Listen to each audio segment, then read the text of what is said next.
we should be going live. We should be seeing ourselves in a moment. I think when people watch this back, I believe they're already seeing this. It is cool that I can download these videos after as well. So I always have them on archives for when YouTube eventually gets around to looking at any of this. And then going, oh my God, get this off of our fucking service right now. I have them, so don't worry. Then you got to come to me. This shit, I'm getting better at it. It looks good. Sounds good. Stuff. Thank you. I'm getting the hang of it here. Fucking A. Share it via Facebook. I'm already signed in to fucking Facebook. Yeah. Okay. So listeners, if you care, if anyone's still on Facebook, we started a Thurman and Lala Facebook page just for a place for you to grab the link when we go live and get updates and whatnot. Fun stuff. And I'll put some clips. Even though the last time I put a clip up, it said it wouldn't let me. Really? I don't know. Something about the video shit wasn't working, so I don't know if I had to. But it was the same thing I do every time. I don't know. So that's why I just took a video of my iPad playing you saying something about that's when I learned what a nipple was. That was a very pivotal time in my life, man. That's a pivotal time in any young man's life. I thought that was the ad. Hold on, this fucking what is it? What am I looking at right now? This hand? Yes. Okay. Everything's mirrored. Is it backwards? No, it's not mirrored. That's what it is. It's backwards. So it's sort of like when you watch Paul McCartney. And he's left-handed, so it's facing the same way. It's not that. It's the other way. So I'm like, oh, I got to turn this light off. And then I'm like, wait, what the fuck? So is the shirt backwards? No, I can read it. I can see you, yeah. It's forward. Okay. Oh, if he's doing his thing.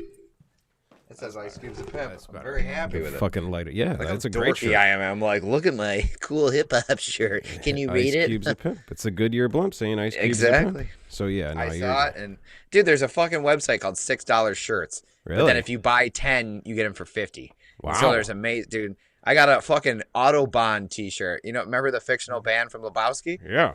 Dude, yeah, their album cover. I'm like so fucking excited for it. It's coming in. I got a bunch. That's of amazing. Shit. Yeah, you always, dude. Your fucking T-shirt game is fucking strong. Well, some of them are starting to be all deodorant stained and gross and like having holes in the pits, like we were saying a few episodes ago. But I don't know. They're really, I put them through the ringer. I think one of my favorites is the American History. No, not American History X. American Psycho. Oh, that was such an odd shirt. I think I only wear that once. It's so funny. It's him like going like this, and the caption just says, "Don't just stare at it, eat it." And what an odd fucking shirt to have. But I saw it, I was like, why? Because it's funny. But like, also if you think about the context of the scene, he's telling this prostitute to eat the ass of the other prostitute, she's a prostitute. I'm sure she's used to eating assholes of strangers, but. Mm-hmm.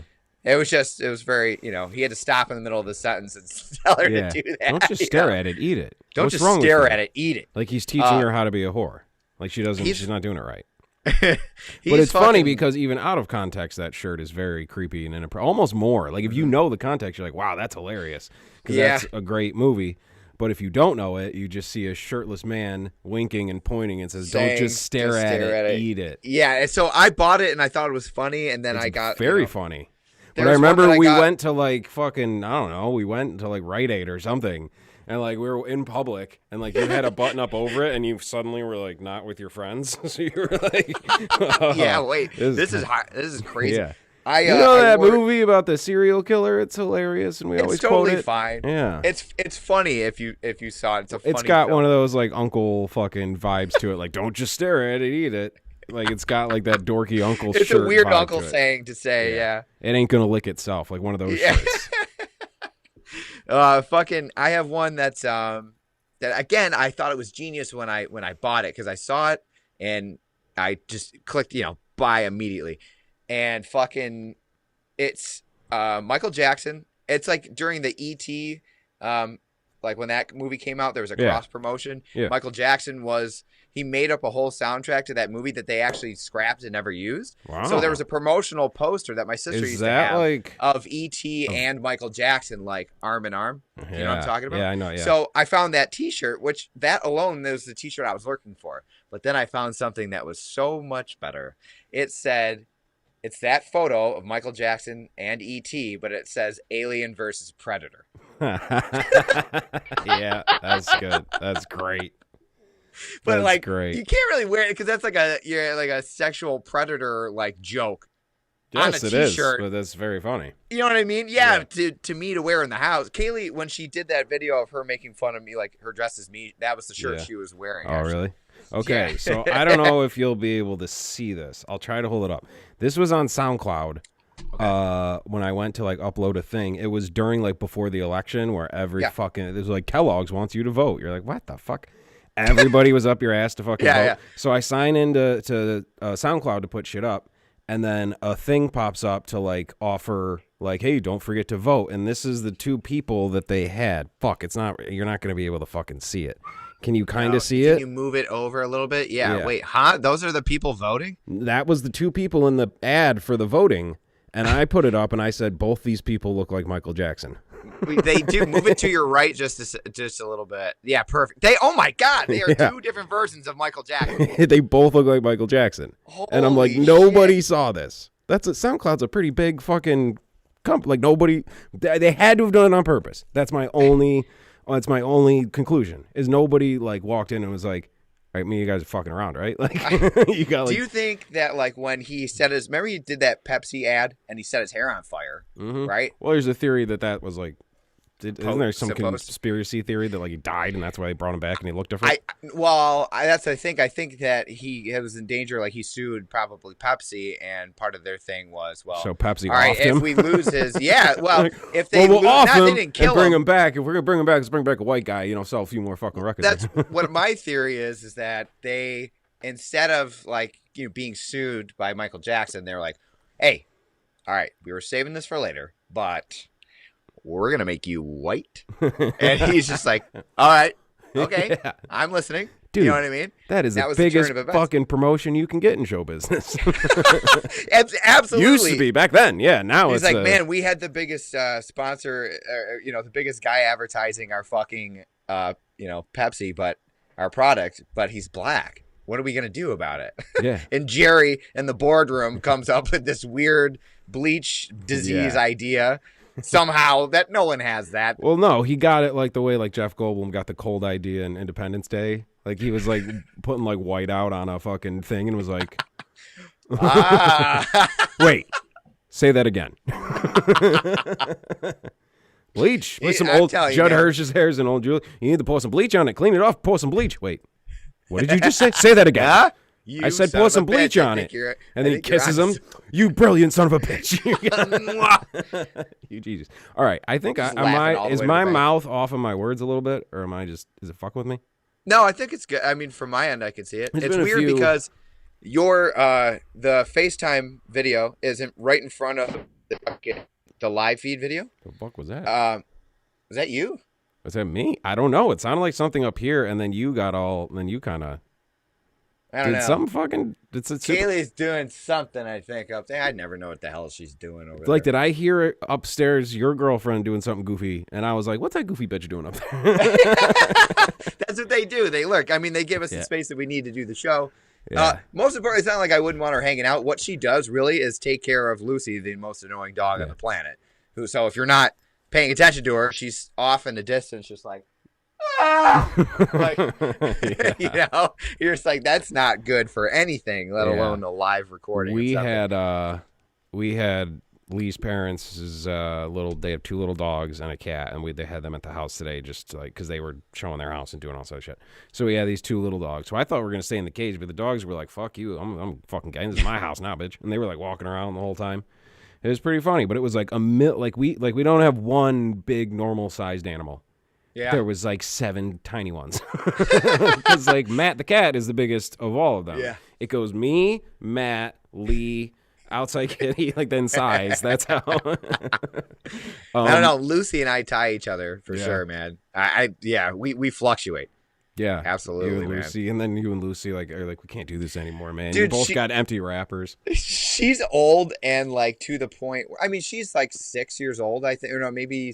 I don't know, 6. Yeah, I think she's 6. Anyway, that's old for a dog. It's getting. If you've just tuned in, Steve's talking about his girlfriend. Okay, continue. Yeah, it's cool. I haven't worked it out with the dad yet. I have a really good like Jersey hack punchline. Like if you're fucking telling like some hacky comedian's on stage and he's telling a joke about his girlfriend and everyone goes, oh, hey, he goes, hey, don't worry, she's 18 months. Yeah, that's like one of those like guy doesn't get why he's not getting a sitcom jokes. The business is against the white man now. And you're like, dude, you can't be. You wonder why ABC Family's not calling you back? Sorry, the business is on my mind because I just watched the Patrice O'Neal documentary. Oh yeah, was that good? I'm sure it was. That's awesome. Great. Any hardcore fan, like there's a few new things you learn and stuff, but I really hope I mean, just hearing people go on and listen to like the Opie and Anthony where they just tell stories about him.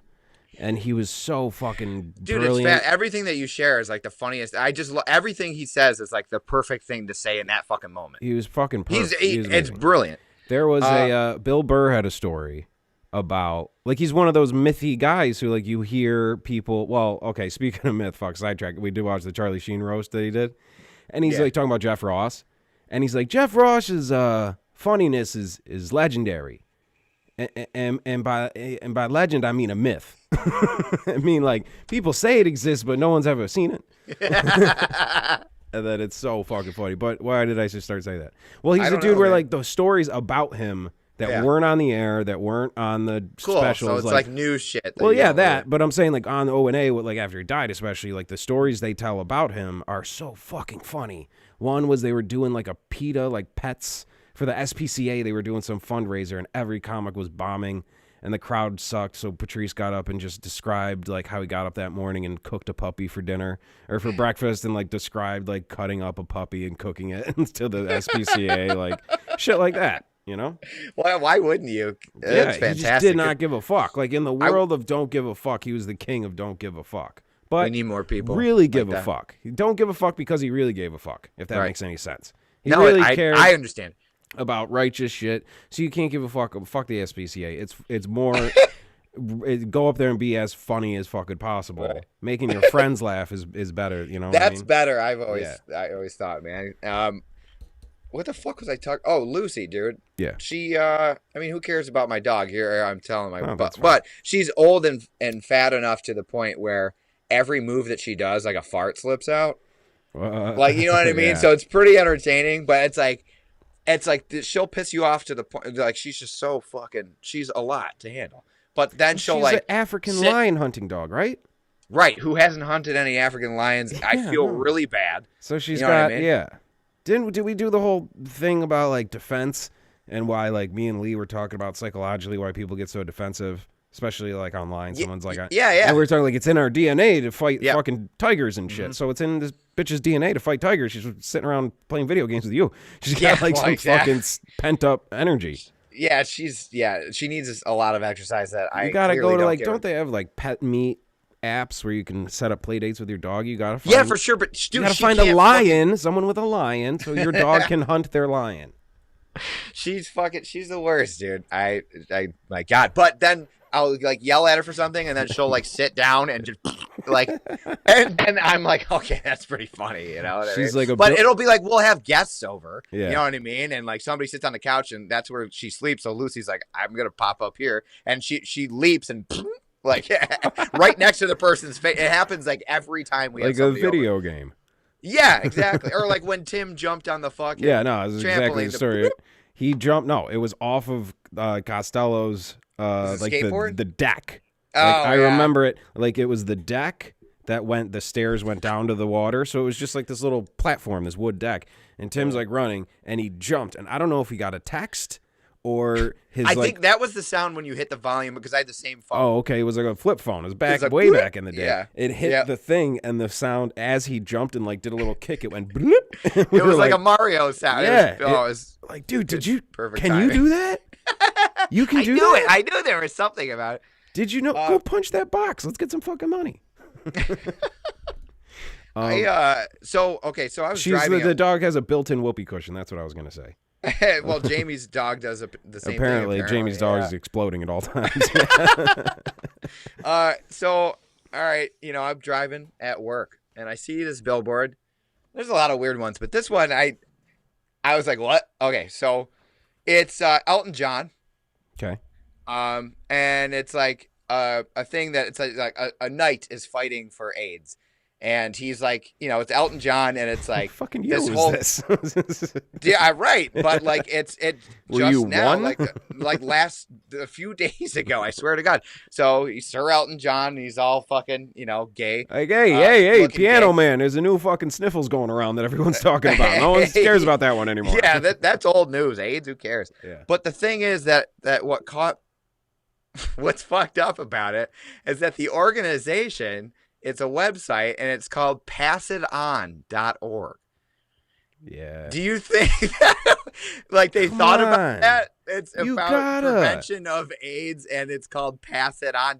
But what their message is kindness, and that's what you're passing on. But it's funny that the fucking advertisement is about AIDS, and the website you could go to find more info Pass It On. passiton.org. And it's the same thing as the Michael Jackson people. It's like, this went through it's not just one guy who works at a billboard company. Like, a lot of people were like, yeah, no, good to go. Buy the domain name. Now, if it was Someone a dude like that. me who had that job, I would have done that, like the Patrice thing, like, just do it. You know what I mean? Yeah. And it'll be funny for people who are like, what? But yeah, that was fucking very. I was like, wait, what? Like, Pass It On? Pass It That's On, the worst and best website name for AIDS. Yeah, maybe Instead they of were next just to like AIDS.com. I would say Pass It On is a pretty good one. I had a theory that, like, remember when that Sonic trailer came out? Yeah. And it was like, dude, you watched it, and it was like weird. Like, I'm not into that. Like, stuff. Like, I never played Sonic. It doesn't look anything like a hedgehog I've ever seen. I did, but not enough to give a fuck about a movie. Well, anyways, remember the first trailer came out, and it was using Gangster's Paradise, and the trailer was edited horribly, and it was like awkward. Bizarre to the point where I got suspicious, and I was like, yo.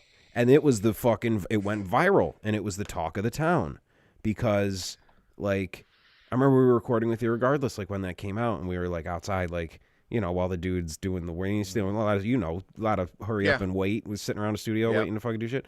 I got in this whole thing. I'm like, what if they did this on purpose? They were like, let's make a really awkward, weird, shitty trailer, and then that's what everybody will talk about. They'll be like, did you see this fucking Sonic trailer? Like, no, I don't care. No, dude, you got to watch this shit. It's weird as fuck. It's bad. It looks terrible. They used Gangster's Paradise for a blue hedgehog who runs around. That is a very serious song. Who fucking greenlit that? Like, you know what I mean? And I was like, I think they made it so bad so it would go viral. They would get more, and then everybody would talk money. about it. And then they went back and fixed it and made a better trailer. And they got more money to redo everything. And that's why, I mean, that is a genius tactic for sure. That's why everything I do is technically is bad on purpose. Yeah, this is strategic, folks. So, like, it reminded me when I saw the Elton John thing. It's like, who's the gayest man that we could possibly think? Elton John. Let's put him on the AIDS billboard, which is cool. But then I remember a conversation that I had with Scott and John, and I do this thing where I sound like I'm serious, but I'm completely not. You know what I do? I do that to people at bars. Because it's my entertainment. I'm a sick son of a bitch. And so I was talking about, we somehow got in the discussion of AIDS, and these guys are gay if you don't know. And so we just told a story about him on Captain's Jug the other night. That's very funny. So I remember talking to him about AIDS somehow, and then I said, well, man, if it wasn't for one of you guys who banged that monkey in Africa, well, this wouldn't even be a fucking issue. We wouldn't even be talking about it. And somehow, I don't know how, but they got really offended, like very, very offended, and it blew my mind. But they were like, did you seriously think that? And I'm like, no, like, no, I just wanted to see how far I could take. And they got, I mean, they got really upset for some reason. Well, yeah, you just said I wanted to see how far I could take it. Why are you so upset about this? I thought it was a pretty good joke. But yeah, I mean, but they still didn't laugh, which was even funnier to me. But isn't that like a real like thing where it's like I thought it was like a flight attendant or something, like some gay flight attendant like got into some weird fucking shit. And in Thailand, and like I don't know if he fucked a monkey, but they eat monkey brains and have some monkey brain orgy or something, and that's how I don't know. It's like Temple of Doom style. I'm not a fucking scientist. I don't know these things. I don't know. One of you fucking fairies banged the monkey, and now everyone in the 80s died. Well, thanks. You killed Freddie Mercury. Yeah. And like because of it's sort of this catch-22, or because of this thing, he gave like one of the greatest performances of all time, which was the Live Aid performance. That's true, man. And then I watch that every now and again, dude. It's just incredible because it's only like 20 minutes long. Yeah, it was short, but like, dude, it's mammoth when you look at those types of concerts, like Wembley Stadium concerts, and like you're like, dude, if I have like 4 people listening to me this way, podcast is good because you can't see any of them. If I'm like, we're at a party or something, I start talking and I realize like 6 people are all paying attention to my story. I'm like, oh, fuck. It better be funny. You better finish. I start adding fake shit. You know what I mean? I go out to the stadium and he's just like, and everybody, and he's just like, I own you, motherfuckers. And everyone did it back. Yeah, well, it was amazing, dude. The movie was all right. It was kind of wacky. But all those movies are the same. The movie was all right. The Rocket Man one was... Well, I was just going to bring that up as we watched the first few minutes of it, and it turns into like this big musical with all this pageantry.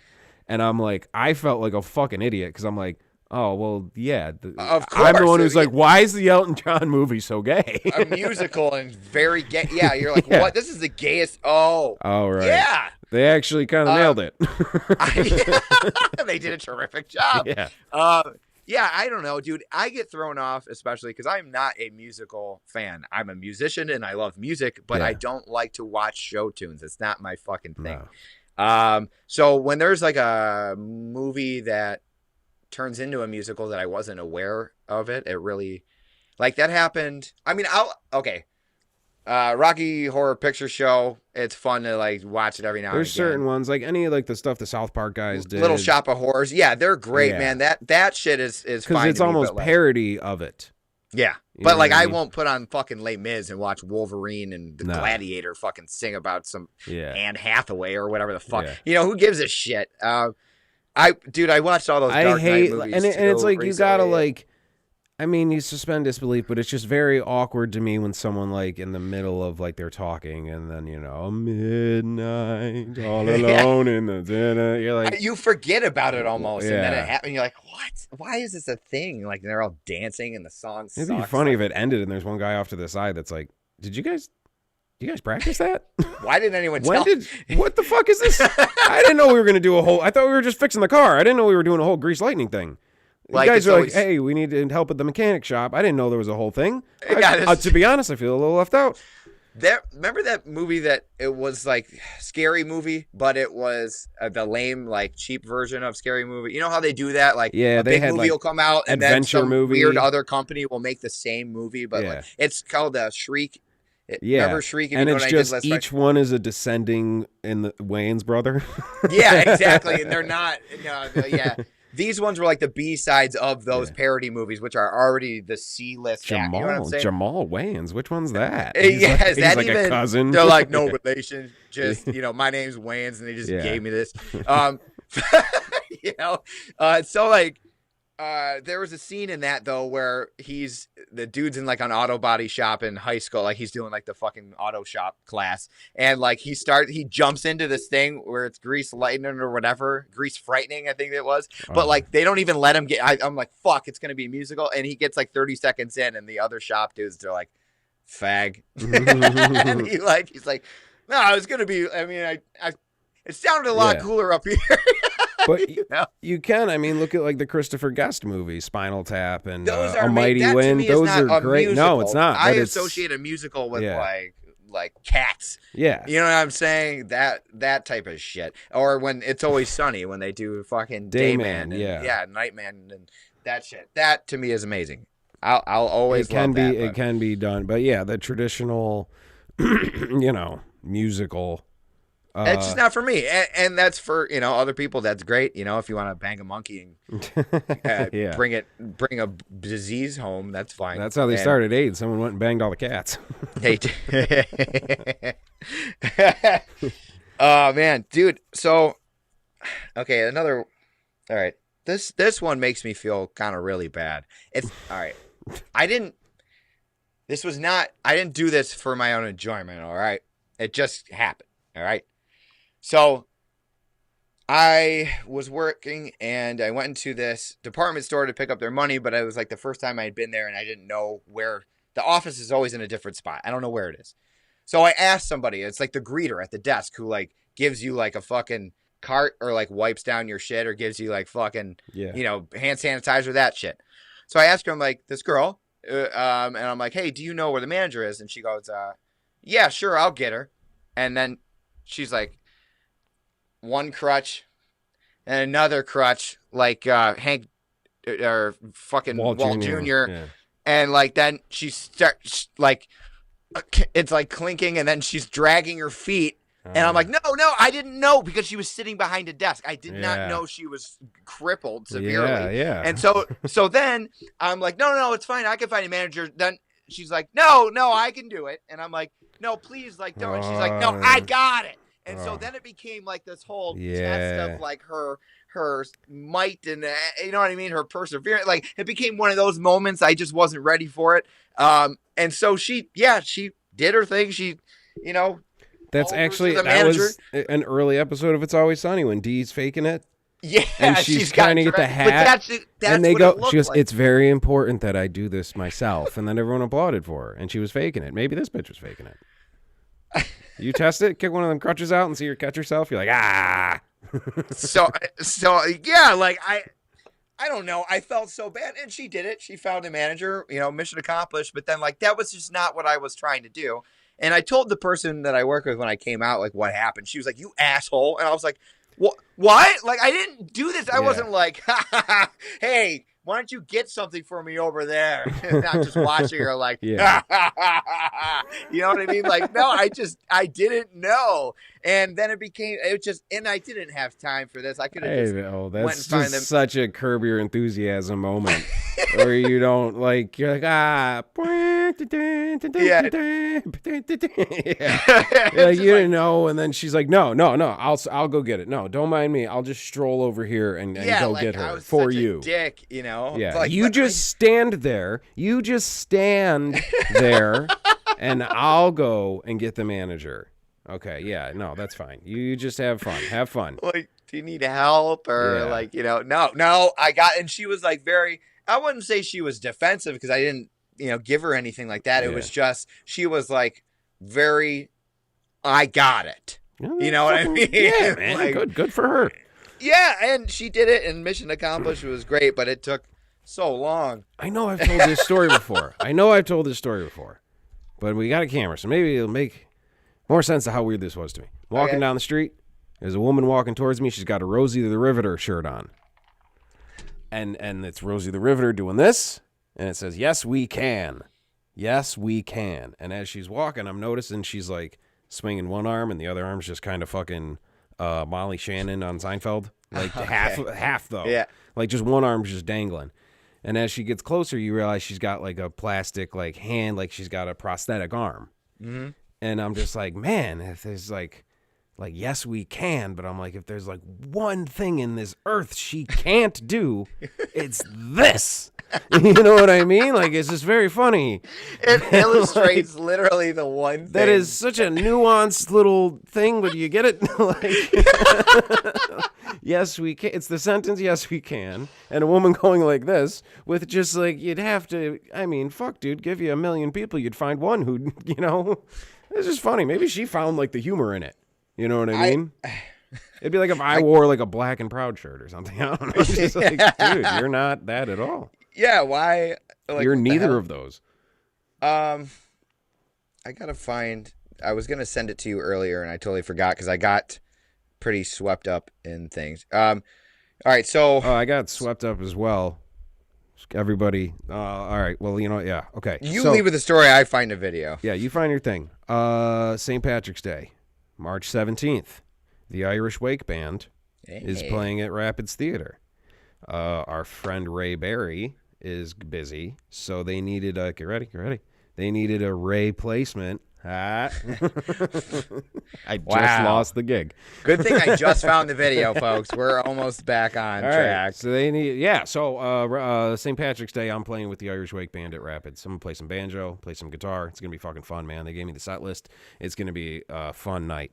Sweet, real man. Shit kicking. And on St. Patrick's Day with like a traditional stuff. They got bagpipes. They got everything. It's gonna be great. Pat throws the best fucking parties. Yeah. But you can't with the situation. They're not doing their. I don't know what they're doing. They might still be doing something at his place, but I know on the day, the 17th, the Wednesday, I think it's a Wednesday. We're doing Rapids, so get some tickets because those guys guys move tickets. Hey, at least you get to play. I know that you got canceled there before because of the fucking COVID and shit. Yeah. But, hey, well, man, we're working on getting that back on track with that. Rapids is such a cool venue, man. I would like to get that same situation we were going to get with Biv and the whole crew, and they had this really smidgen, and they had this really creative idea on how to do the whole thing. It was going to be really fucking cool. But so hopefully we'll get that back on track. My friend Lindsay, she used to be like one of the main people at Rapids, and she's always talked about how that place is haunted as fuck. Yeah, it's like one of the paranormal. I always forget. I want to give him props. I think his name's Brad. Paranormal Unseen on Facebook. Okay. Everybody go look. He said he's done Rapids, and he said it's fucking. And it's crazy. And I like the stories that she tells me was wild. I'm not going to get into it now because I don't exactly remember. But so she was telling me one time that they hired like this medium to come in and just go around the building and see like what things. I was like, oh, like what did he do? Like, so he's like looking around, and then he goes, because it's in downtown Niagara Falls, and he like goes towards like the front entrance, and he's like, I'm sensing some. Like towards the street, I'm sensing some rather dark energy. Sensing some danger, a lot of anger. Right around the street side for some reason. Fair amount of crack. Is that burning plastic I'm smelling? Yeah. Plight, decay. Man, this is rough. They're like, no, dude, you haven't even gotten the building yet. Something terrible happened here many years ago. They're like, no, it's right now. It's happening. No, it's still happening. It did happen years ago, but it's still happening now. Yeah. It's Niagara Falls. Walking out of that Jack White show was like, because you just saw the Raconteurs. Mm-hmm. Surprised seeing the Raconteurs because they booked that gig because the Woodstock thing went belly up. So they were going to be around, I guess, upstate, and they were like, yeah, fuck it, let's go to the Falls. And they booked that gig like last minute. Thank God, fucking shout out Jeremiah. I had some fucking tickets. And we went, like, it was like literally like didn't know what was happening to in the car on your way to the show. Like, boom. You know what I mean? That's like, amazing. So, and you like walk out and you're on this incredible high, and then you walk out to like what is a movie set of like a fucking dead city. And you're like, God damn it, imagine if this was popping. Imagine if there was a little bar over there with an after hours band, or like, you know what I mean? Like all these people walk out of here. You got to get to your car as soon as possible. Or you'll get stabbed. Mm-hmm. My friend Mike and I, Canadian Mike, we went to that Irish, like the fucking Dropkick Murphys show that they do. The St. Patty's tour thing that they do, right? So we were there, and we were both completely sober. We just went because we had tickets, and we were like, wow, this place is fucking sweaty and disgusting. It was fun. But we were like, all right, let's get out of here. So we parked like in the back parking lot of Rapids, but like over some, like there was too many cars. So we had to find this weird parking spot in like a back dark alley. So we get in the car or whatever, and Mike's driving. He turns on his truck, the lights pop on, and it's a dude just standing out there like pissing. But like we caught, as soon as we turned the lights on, he was doing the shake. Yeah. So like it was this dude shaking his fucking drunk dick everywhere, and there was like little pee squirting out of the end of it. It was just so funny. And then he kind of like opened his one eye and saw that like there's headlights and that we could see, and we were laughing, and he just goes. And like it was amazing. It was just like, what timing? Are you kidding me? Like we were walking out, there could have happened at any fucking time. We just get in the car, turn on there, boom, dude's dick. Mid shake. It's funny, and like the fact that you said this dude's drunk dick, which is specific. It was like, a very drunk. Because your dick's just kind of fucking. Yeah, it was like it was grooving. And like, dude, and he just and it was so funny because like to see somebody's dick when you don't expect it, which is almost all the other.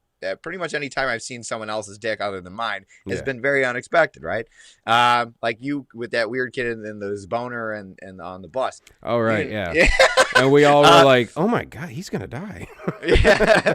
But, like, I've never seen a dick that was pissing that wasn't mine, especially from, like, that angle. You know what I'm saying? It's a very off-putting thing. And, like, and the shake. And it's the thing you never think about. Shake. You're seeing the shake from the other side. It's like kind of like where I'm looking at myself, but I'm backwards right now. Yeah. It's like when you see your face, like your face isn't symmetrical, but when you see, like you look in the mirror, you're used to seeing yourself in the mirror. Yeah. But then if you flip that around, it's fucking weird. So you kind of had this with this guy's penis. It was Yeah. it was just the POV shot, you know? Yeah. And it was like, but it was so funny because the dude, he was like, you could tell he had to, it was at the end of an amazing drunk piss, dude, because he had a fucking smile, and he was just like, yeah. And then, but not only just peeing, but the shake too. So to watch it like fucking, you know what I mean, spray out, we were just like, oh my god, like we just fucking, and we laughed about it like the whole way home. I don't even think we said shit. It was just like that was a perfect evening. Because he's probably holding, he's probably trying to find a dark, nice spot to go take a piss, and then found fucking headlights about to turn on, and then two dudes like, you know. I was, dude, after like we were doing a jug gig, and like, you know, I was after like we played a long set, and I really had to piss. So I go in the bathroom and I'm pissing, and it's just fucking. Yeah, it's power washer. Yeah, forever. And then those pisses end with like, it's almost like your dick has to just go like, okay, hold on. Yeah. Okay. All right, another round, another, yeah, let's go. another couple of liters. So like, as I'm pissing, like the first big rush came out. And then I sort of had my Avengers after credit scene piss. You know what I mean? That's exactly what it is. But like, it's set up like after the big rush, the door opened and people came in. So all they're hearing is just psst, psst. They're hearing like the after. They think you have prostate issues. So I walk out and it's two of my friends. And they're just like, that's you? They're like, dude, we were thought there was like some 80-year-old man in there having a hard time. I'm like, no, you guys came at the end. Like, they're like, oh, you had like I'm like, yeah, like the big piss and then sort of the fucking little pisses after. I had that in the Art Park Woods one time, and our friend Dreadlock Joe, I just remember him going like, yo, it's coming out in segments. He was listening to me like drunk piss, and it was coming out in segments because you just like, it's that you pushing the rest of it out. Yeah, it's not anyone who's had to piss. You know what I'm talking about. But I just remember his voice going, yo, it's coming out in segments. I've noticed that the live chat has been very silent these last few stories. Well, all right. Fucking staring at me pissing. Hold on. Staring at me pissing story. We're hanging out in Ryan Henderson's old garage. Yeah. And it's wintertime, dead of winter, listening to music with a little heat fucking thing on.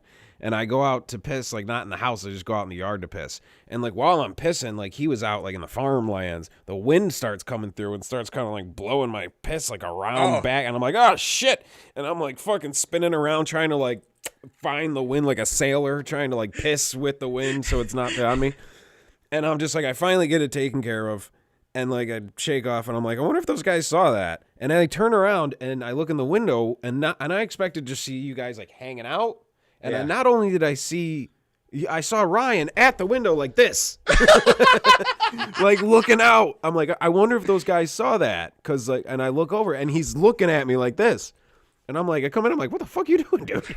And he's like, there's an icicle out there that I've been fucking like, I guess watching work. And he's not like working on it. It's like a huge, awesome icicle. And he's like, I wanted to make sure you didn't fuck with it.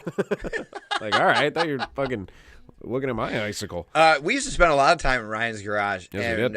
Especially because we'd smoke cigarettes and whatever else out there and like, you know, just hang out. And like, so it was wintertime and we didn't give a shit. It was like, we were just garage time. So we did it. We were like big coats. And then he had a space heater, an old one, like an old rickety, but it was like the first oscillating one that was ever made. It's called the Firestarter 5000. Yeah, exactly. The thing is dangerous. We've burned over 500 homes. So we were hanging out. It was just him and I, and the thing would oscillate, and I'm over here, and it would just,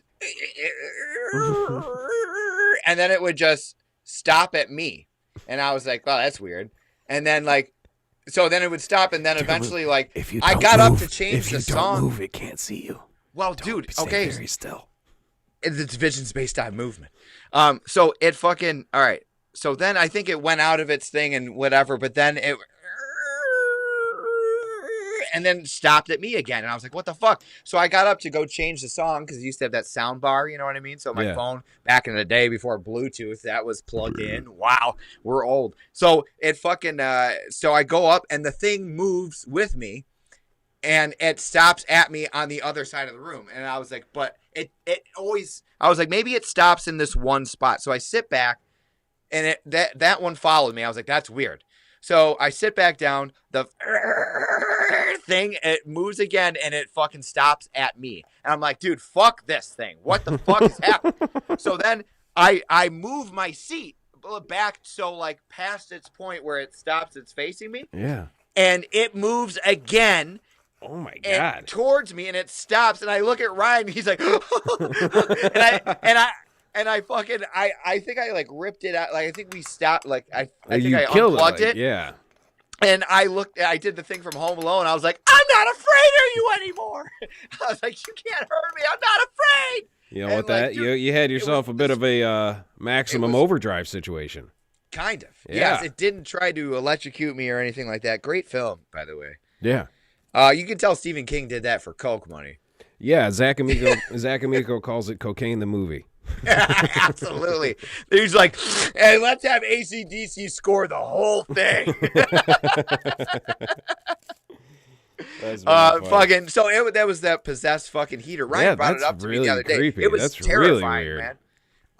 Kaylee and I, we went to like this like haunted, like this old abandoned asylum. It's called Rolling Hills out in wherever the fuck, New York. It was pretty fucking creepy. Yeah. I'm a believe it as I see it type of guy. I would like to see something, but there was a few things that happened. When we did the thing at the jug, I saw the guy's like his equipment was going off, and there was definitely a few like because I recorded everything on audio too, so like I would go take little and like compress it and move it up and like kind of slow it down. And there's one that really sounds like he goes, "What's your name?" And then you hear someone go, "Fuck you!" Like it sounds like he says "fuck you." I'm sure because ghost hunters have been in and out of there. They're probably so tired of it. It's not. Yeah. And well, the thing is, imagine being interviewed and nobody can understand the answers that you're giving, and then they just keep bringing people in to interview you. Over I was years. a fucking colonel, for Christ's sake. I had merit. Yeah. Fucking yeah. But also, I like sent it to people, and I'm like, I don't want to lead them. I'm like, what does this sound like to you? And they're like, it sounds like a ghost said, "Fuck you," and you guys should get the fuck out of there. Well, Kaylee took me to this that sounds cool as fuck. It was fucking awesome. The place is huge. It was cold as shit. And it was just flashlights. You had to bring your own flashlights, so it's all dark. Except for the exit signs, which made it super creepy because, you know, an exit sign in a fucking building is just, it's red. So the only light that would be sometimes down a hallway would be just red fucking light. It was pretty terrifying. There's sorry, but like in Lewiston by the, you know, that church, there's like everything's a fucking church, but it's a church that was like, it's by the thing that used to be like an apothecary. I don't know, by the gazebo. There's like the street behind that. There's a church next to it. Must be some sort of business building because there's like a ramp to it. But the same thing. Only at night, only the exit signs are on. So it must be a business. So it's got those red lights, but it's just glowing red next to a church. It just adds. Like, it's ominous. It's satanic. It's fucked. Yeah. Now she's not okay. Demons and ghosts are obviously different things, but so I'm more like demons scare the shit out of me. Ghosts, not necessarily. I'm not like because a ghost is just in the room. A demon like attaches. A demon to is you. Wants to do so. Okay, so we're in the morgue of this section. It's in the basement, right? It's That's fucking the terrifying. Fucking place to go. And it's just now there's groups of people, but you're not on like a tour. She shows you like I think she brings you to this one spot and says she gets you through to like the first floor, and then you're able to go throughout the multiple levels by yourself on your own. There's people there with equipment doing their thing. There's just people just like us just hanging out. All right, so her and I just we're in the morgue part, and they have the table. They have like the thing where, you know, the cadavers would lay down and they would fucking do their thing, right? Yeah. So I laid down on it because I'm like, I want something to fucking, you know, what is it? So they had the former suit of the guy who was the mortician there, and it was hanging, right? And the thing, there was no wind in this section. It was in the basement. Like there wasn't a draft. There wasn't nothing. It was hanging, and it was just a suit. And no matter where I went, Kaylee will back this up. No matter where I turned, this fucking suit would slowly, and it would go, and it was just like the heater, man. And I was like, this is fuck.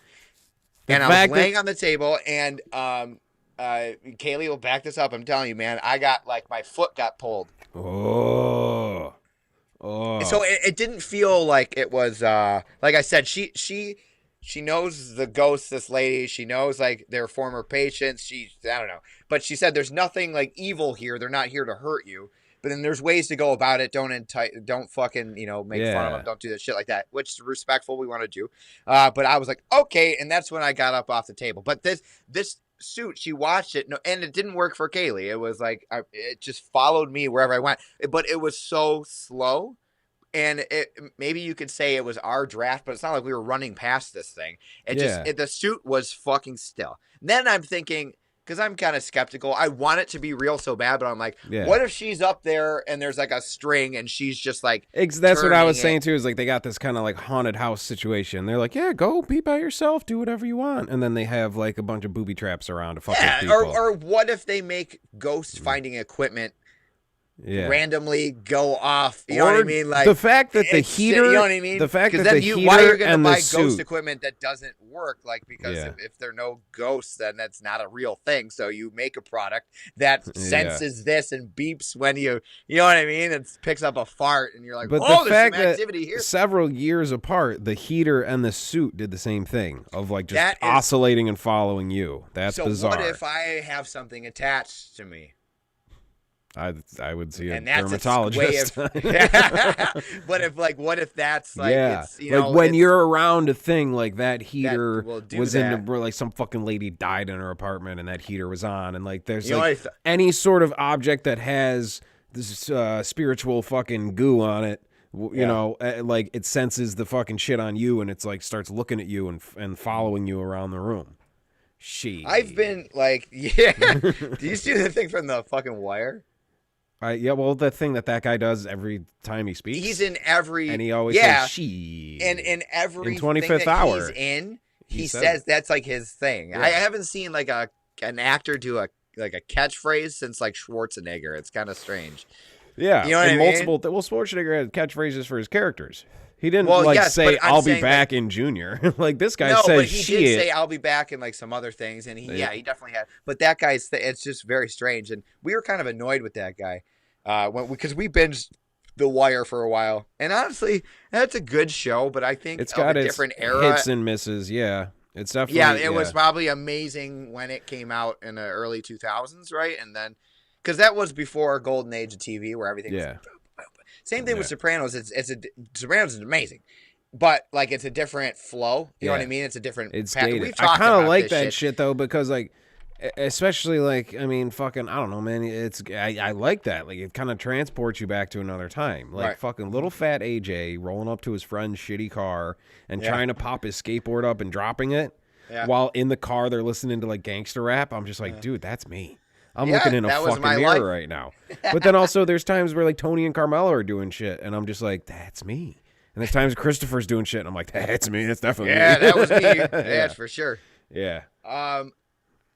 So, yeah, I don't know, man, if that's like... you got shit that fucking just points at you. Like, yeah, I don't know. You got to find like a... How do we test that? I watched... I don't know. We have to go to somewhere that is like a fucking hot spot. Maybe I'll go to the Jug. I'll go to the fucking Jug.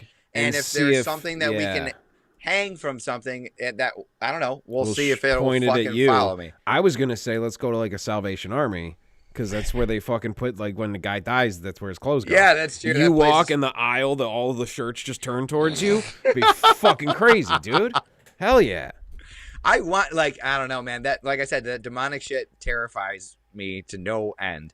Yeah, because that gets into your soul. Like Boo is like, it's surface level. This is shit that's like, you know. This is like you see and hear and do the worst possible things and you have no control. Oh my God, it's so fucking terrible. Well, the Paranormal Activity movies were like there was before they like, you know, got to number fucking 8. Like there was a genius level of because it was a whole backstory about the sisters and this demon that's been following them since back in the day. Like there was the first chunk of them were really good. And I spent like weird insomnia night where I just couldn't sleep and I read the synopsis of like almost every single one of them on Wikipedia. Didn't watch any of them. Didn't watch the trailer. Didn't look at a clip. For some reason, I was just like, oh, yeah, I forgot about that movie. And just started reading about it. Sometimes I do that. And just read the synopsis of, like, the first 4 of them. Like, on Wikipedia. So I feel like I've seen them recently. Yeah, that, dude, the fact that it leads to your imagination is brilliant, man. When there's a monster, but it's not, like, because there's nothing there. But it's personal. It's fucking personal. It's whatever you... Stanek and I were watching that. Okay, we were watching the third one at like his mom's house, I think, years ago. And during the climax, when shit is going down in that the last part of that movie, he had like one of those fucking light, like recessed lights in there, and it fucking dropped down and broke in the middle of us watching this movie where shit like that's happening all the time. We're like, ah! Like it was like horrifying, dude. It was like I know this. It always comes up. People talk about this on podcasts a lot, but like I feel like you're like, I want to believe, I really do. But here's 5 like pretty definitive ass stories that something's following me. You're still just like, I don't know, man. Well, like the smoke you just blew out like forms into a face, and you're like, I'm not buying it. I just don't see it. I'm so ignorant. I don't even know I'm being The sheets behind you are like faces, like that haunted movie. Remember the Catherine Zeta-Jones haunted movie? Yeah. It was like fucking The Haunting, whatever. It was dumb, but I do remember like watching it, like it was at HBO when I was like younger, and when she finds out she's related to the family and she looks in the mirror and her face starts turning into the other face, that I was like, yo, fuck, like I thought I was watching some dumbass, fucking whatever popcorn movie, and it was like just a movie, who gives a shit. I didn't care about it, and then that happened. I was like, whoa, you're not allowed to like do shit that actually freaks me out, okay? Here's a dumbass movie. I've already decided this movie does not scare me. You can't scare me. I'm just like hoping to see like a little side tit from fucking the old Catherine Zeta-Jones. The Conjuring freak Catherine Zeta-Jones. The Conjuring freaked me the fuck out, man. It really Were you did. With us when we went to see? A whole group of us, we went to see like a matinee, like Sunday, like day drinking, getting all fucked up, go to the movie and see maybe Annabelle. Is Annabelle part of the Conjuring No, I wasn't thing? there. Yeah, it's a part of the universe, yes. But it was like... But no, I wasn't there. Oh, dude. I remember you told me about that. Fucking rolled into this theater. Just fucking plowed into this theater. And we're stumbling around. We're wrangling all our friends, getting the fucking tickets together. It was just like a nightmare. Just a bunch of fucking idiots getting all our snacks and shit. And we can't find the fucking theater. And we finally, like, I don't know what happened. It was like a movie. Like, we're all fucked up, just stumbling. And we, like, kick the door in, like, we're about to go in the theater. And we're in, like, the hallway that goes outside. And it's just dead silent. And, like, you walk down that long hallway out the parking lot. And then, like, we just start laughing. And our one friend, she's just like, I'm going to pee. Like, because we're laughing so hard. Because it just was a stumbling, bumbling, drunken fucking tornado of people that just ended up in an empty hallway. And it was just silence. And it was like a fucking movie. And then we watched the thing. I can't remember. There was some other funny shit that happened. But it was that whole movie. Was that the one with the pregnant? No, there was one of them was like a pregnant fucking... girl, and her apartment was like possessed by a demon, and her husband was constantly just like, I gotta go to work. That's the only line this guy had in the movie. Every time she's like, honey, I think there's a demon. You're doing what you gotta do. He's like, honey, I gotta go. And he would just walk out the door. That's all they ever did. Somebody's gotta pay these goddamn exorcist bills. Yeah, apparently fucking renting this building is high as fuck. I don't know what happened here. But yeah, she has to like fight a demon in the basement as her husband just has no idea any of this is happening. I had to. My girlfriend at the time, she took me to this fucking haunted house, right? And that's cool and all. I'm like, oh, all right, haunted house. But then it's like when people are jumping out, like that's, ugh. I don't like when people touch you. You know what I'm saying? And like that's yes. Okay, kids, that's a good thing to have. It's a good feeling to have, kids. Yeah, very, very natural, very good feeling. So somehow there was like other couples that we didn't know. We were just, they put you in a little fucking pack of douchebags that go through this little fucking thing, right? And somehow I was made the leader of this pack of douchebags. So like, I don't know. I can't find my way in the dark. I've luckily not run into too many situations where I have to find something in complete darkness. Yeah, right? not too many. And a haunted house should be a rare occurrence. Well, yes, but I mean, you know what I mean? I'm not like some fucking, I don't hang out in basements or sewers without, you know what I'm saying? Like, why am I the guy? Yeah. So anyway, this is how bad I was at it. I'm like, everyone's freaking out, like, you know what I mean? Nothing's happening, but they're just like bracing for something. It's a mental. And so I got this chain of 6 fucking idiots behind me. And like, so I'm like feeling against the wall, like, because that's all I got. There's no lighting. And then I feel this like opening. I'm like, oh, okay, I think this is where we're supposed to go. So everyone follows me, and I make it, and there's like some track lighting and like some like ramps and shit, and I look, and it's like the back room for this. It was all these dudes hanging out like dressed up as like fucking Texas Chainsaw Massacre, but like drinking coffee because it wasn't their time to pop out yet. You walk in the green room. What the fuck? Yeah. They're like, what the hell? We were like, what the hell? And they're like, exits that way. So we didn't even like finish the thing. We just went through the back and we're like, all right, cool. That was our like we were like, fuck this. Yeah, and then the other one was like when the guy with the chainsaw like actually chases you like that. I'm not about that. That's fine. I know there's no chain in the fucking thing, but I don't give a shit. Loud men, no. I'm cool, man. Play. It kind of goes back to the musical thing. Like it's a phone. There's a phoniness to it. Yeah, that you're just not buying, I guess. Walk freely, but it's still scary as hell. Yeah, freely walking around like the asylum and like having little things happen. Like that's cool. You can go at your pace. I never want to go on a tour of anything where it's like we've already planned your experience. Stupid, just get in the fucking ride and fucking open your mouth and just like I want to have freedom to walk around and do my own shit. And that's exactly what we did it for hours, man. And it was pretty amazing. She was kind of strange. That lady, like, she wouldn't. Oh, the lady who runs the haunted asylum tours is a bit of a weirdo. Obviously. Yeah, I mean, she was super nice, but like, we had to. She ran after us when we. She didn't. I remember that she didn't not have eyes, but it was just white. I don't know if there was some sort of thing, and like I don't know. She spoke in tongues, but Kaylee and her seemed to hit it off, so they could figure it out. You know how girls are. It was cool. Yeah, there's yet another possession sign that I have. Yeah, you walk in, she's just like at a ticket booth, like you're going to like any museum, and she's and Kaylee's like, it's 20 ahead. Oh, 20 ahead, Jesus, better be fucking good. Holy moly! Yeah, you just walk by her, she's like, I have no idea. No, but she said like we had to like basically shake the spirits off, like tell them do not follow me home. Like this is like, you know what I mean? When you leave, it's just such an odd thing to do where you got to be like, you know what I mean? Like it was fucking weird. I don't know. I've never been to like, haunted houses. Sure that you don't have to do that. They're like, maybe use some hand sanitizer on your way out, kids. You know, things. But like that was like, no, I gotta tell whatever might be following me to leave me alone. Like that's terrifying. What if it doesn't? Because they could easily just be like, no. Or like, what if she's like swamped or something? You know how she could be flighty. I'm assuming, she's a bit of a fucking flighty fucking gal. Maybe she brought the wrong crystal to work that day and forgot to do the whole cleansing thing at the end and sends like 20 busload of Dongbu tour people like off to fucking China with a bunch of demons. Well, and that would lose her. That's like her employees essentially. You know what I mean? So if they're following everyone else, she's gonna have nothing left. Yeah. She's like, hey, kids, you can't take the fucking tigers home, all right? You come to the zoo, you visit the tigers, all right? We got to keep them here. Yeah, that's crazy. Is there like Kaylee and I were in like a class. They have some stuff. Is there like a free the demon people, though? Like, you think like demons be like, hey, man, look, I just don't want to fucking hang out in this asylum all the time. Take me home. Like, I won't go to your house, but just get me like back to the city. Can I just get a ride? Yeah, can I just get a ride back to this? I don't want to hang out in this creepy place anymore. There was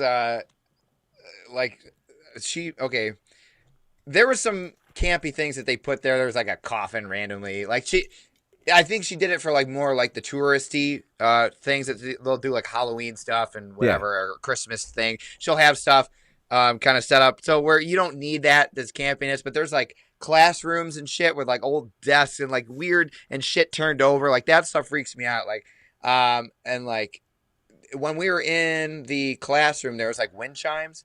And there was no breeze, and then those fuckers went off. Yeah. And Kaylee and I were like, okay, we're getting the fuck out of this room. Like, that was our experience there. Let's go. That's so funny, that fucking asshole tightening moment where it's like you're over pretending. Like, no, that's totally cool. There's like there's winds happening. You're just pretending it's totally normal. Yeah, it just happened. I mean, we're here to see ghosts, and a ghost just did something, and now I'm fine. I'm a fine adult. Fine. Totally fine. I'm a strong person, and let's just leave the room. That's all. Yeah. That's all it is. And like, you know what I mean? It's so funny. Like, I want to go there to like experience something, and I do. I'm like, no. Like, it's like, why? You want to experience just enough. You know what I mean? You get a hooker, and then you're like, don't touch me. Like you want to experience. I get what you're saying. Like that's why like I went up, like we did the jug thing, and I was like, no, dude, I'm going up there. Like I want to experience the fucking, like I want to know. Be there, exactly. You know what I mean? And then there's fascinating. But still, we're both like have seen the shit like happen, and like I've heard I've seen the equipment do its thing. And I'm still just like, there's some fucking lights. I don't know. Like, I know. It's just like, oh, it's going off here. It's like, what does that even mean? Yeah, he's behind me with a fucking remote. Just boom. Like, the guy who invented the Ghost Finder 3000 in his garage, like, made it beep. Like, yeah, of course it's good. That's what I'm saying about equipment like that. Like, I like the sound stuff. Yeah, the sound stuff is fascinating. But when they have like the little fucking Ghostbusters, like I'm detecting some energy over here. It's like, is it really, like, you know what I mean? It's just genius. Why didn't I think of assembling ghost finding equipment? Because you can't say it doesn't work. You know what I mean? And you can't ever find. They must not even have like a fucking like a HR or like a customer return policy. There's no fucking way. They do it like unless it doesn't Spectrum. turn on. But they do it like Spectrum, where you call and you're like, "Hey, I have like the super deluxe package, and my internet is still shit." They're like, "Oh, well, you need the super duper deluxe package." And like every time you call, we're gonna boost your ghost finding waves. Boost it up just a little bit. That's all you had to do was ask, pal. Like, you're at about 20,000 gigahertz. But it's never there. There's no 5G, people. They just say it, and I still have to plug my shit in to get this to work. They're lying to you. You got to burn some sage, as Zach said. Is that to get, does that like ward off spirits? Is that like a cleansing Yeah, that's what people thing? do. They do the cleansing and shit like that. Like, but we don't want that. We want the opposite. We want to bring the spirits in. Yeah. Right? So what's he's saying if you accidentally fucking bring this thing home with you, like you don't exit through the gift shop and get the fucking cleansing. Well, there's one like some guy's walking to his car. She's like, sir. So sorry. You have a demon attached to you, and I can't. Yeah, let you go we're back. gonna have to. We're gonna have to. Yeah. The ink's coming out of your eyes. Okay, we gotta really get this done. They do like that wand thing, you know, like at the airport, like go to wow. You're like, oh, you gotta come back. Yeah. We're gonna have to remove this demon. If you just follow me through the gift shop, and we'll get the demon cleansing shower booth over here. I'm not even kidding you. We've had people say that buying a T-shirt gets the demons off them.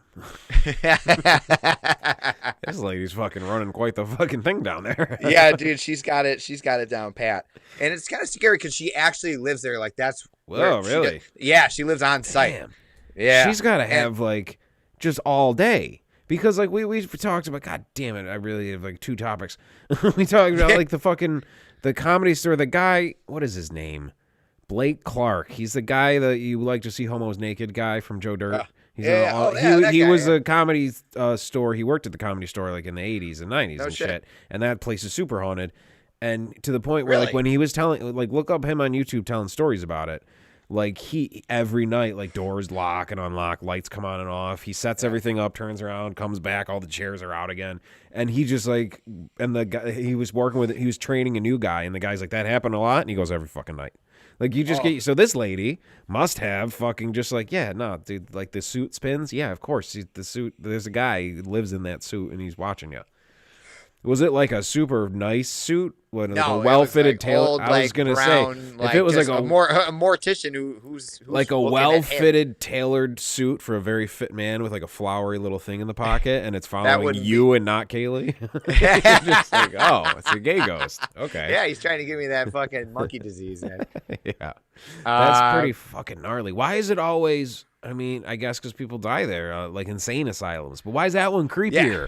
You never hear like, man, the fucking nursing homes. If it's a ghost, okay, that's like it's a crazy place. Ghost. But yeah, an insane ghost, yeah. Like, you know, and you see like beds with straps on them and shit. Yeah. It's just the whole vibe is tortured fucking, souls. Yes, and that is scary. That is like a terrifying. Hospital, people die there, but you know they die fucking high as shit on morphine, not surrounded by loved ones, thinking it's fucking awesome. Like they don't die in like well, I mean, of course it happens, you know, of course it does, but like I'm saying. Right. No one passes peacefully at the asylum, surrounded by loved ones. No, it's usually it's like not good. Yeah. So I guess there is just a darkness to it. There's something that just adds another flavor to it. Yeah. Why insane asylums? When you say abandoned asylums, you could say abandoned anything. I mean, fucking look at like people go to Gettysburg and like fucking chip golf balls. They don't give a fuck.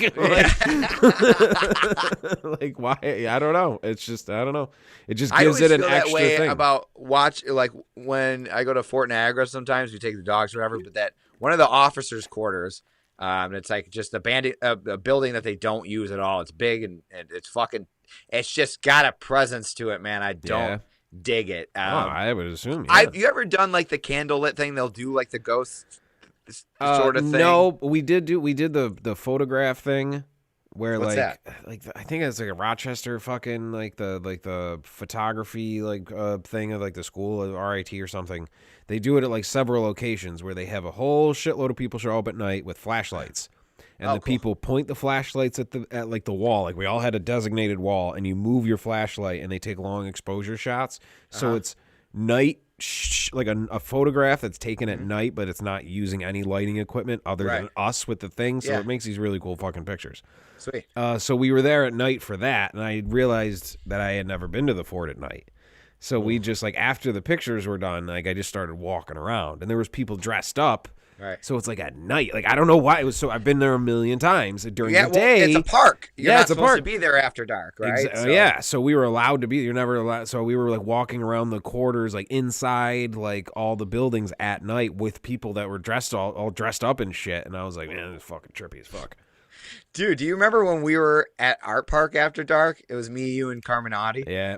Do you remember what happened? Yeah. And we were there. We parked and we walked we went down the trail and then it got dark. We went, because we ordered a pizza from like whatever Brio or something, and we were waiting, and we obviously got baked, and we were down by the fishing docks down there. That water, it was an awesome spot to be in. And it got dark, so we walked back up to the car, which is our only car in the parking lot, and there's it was Border Patrol, right? Something, or Parks Police or something like that. K9 unit. Yeah, K9. There was a dog in the back. We were in high school, so I was terrified. You know? Yeah. Well.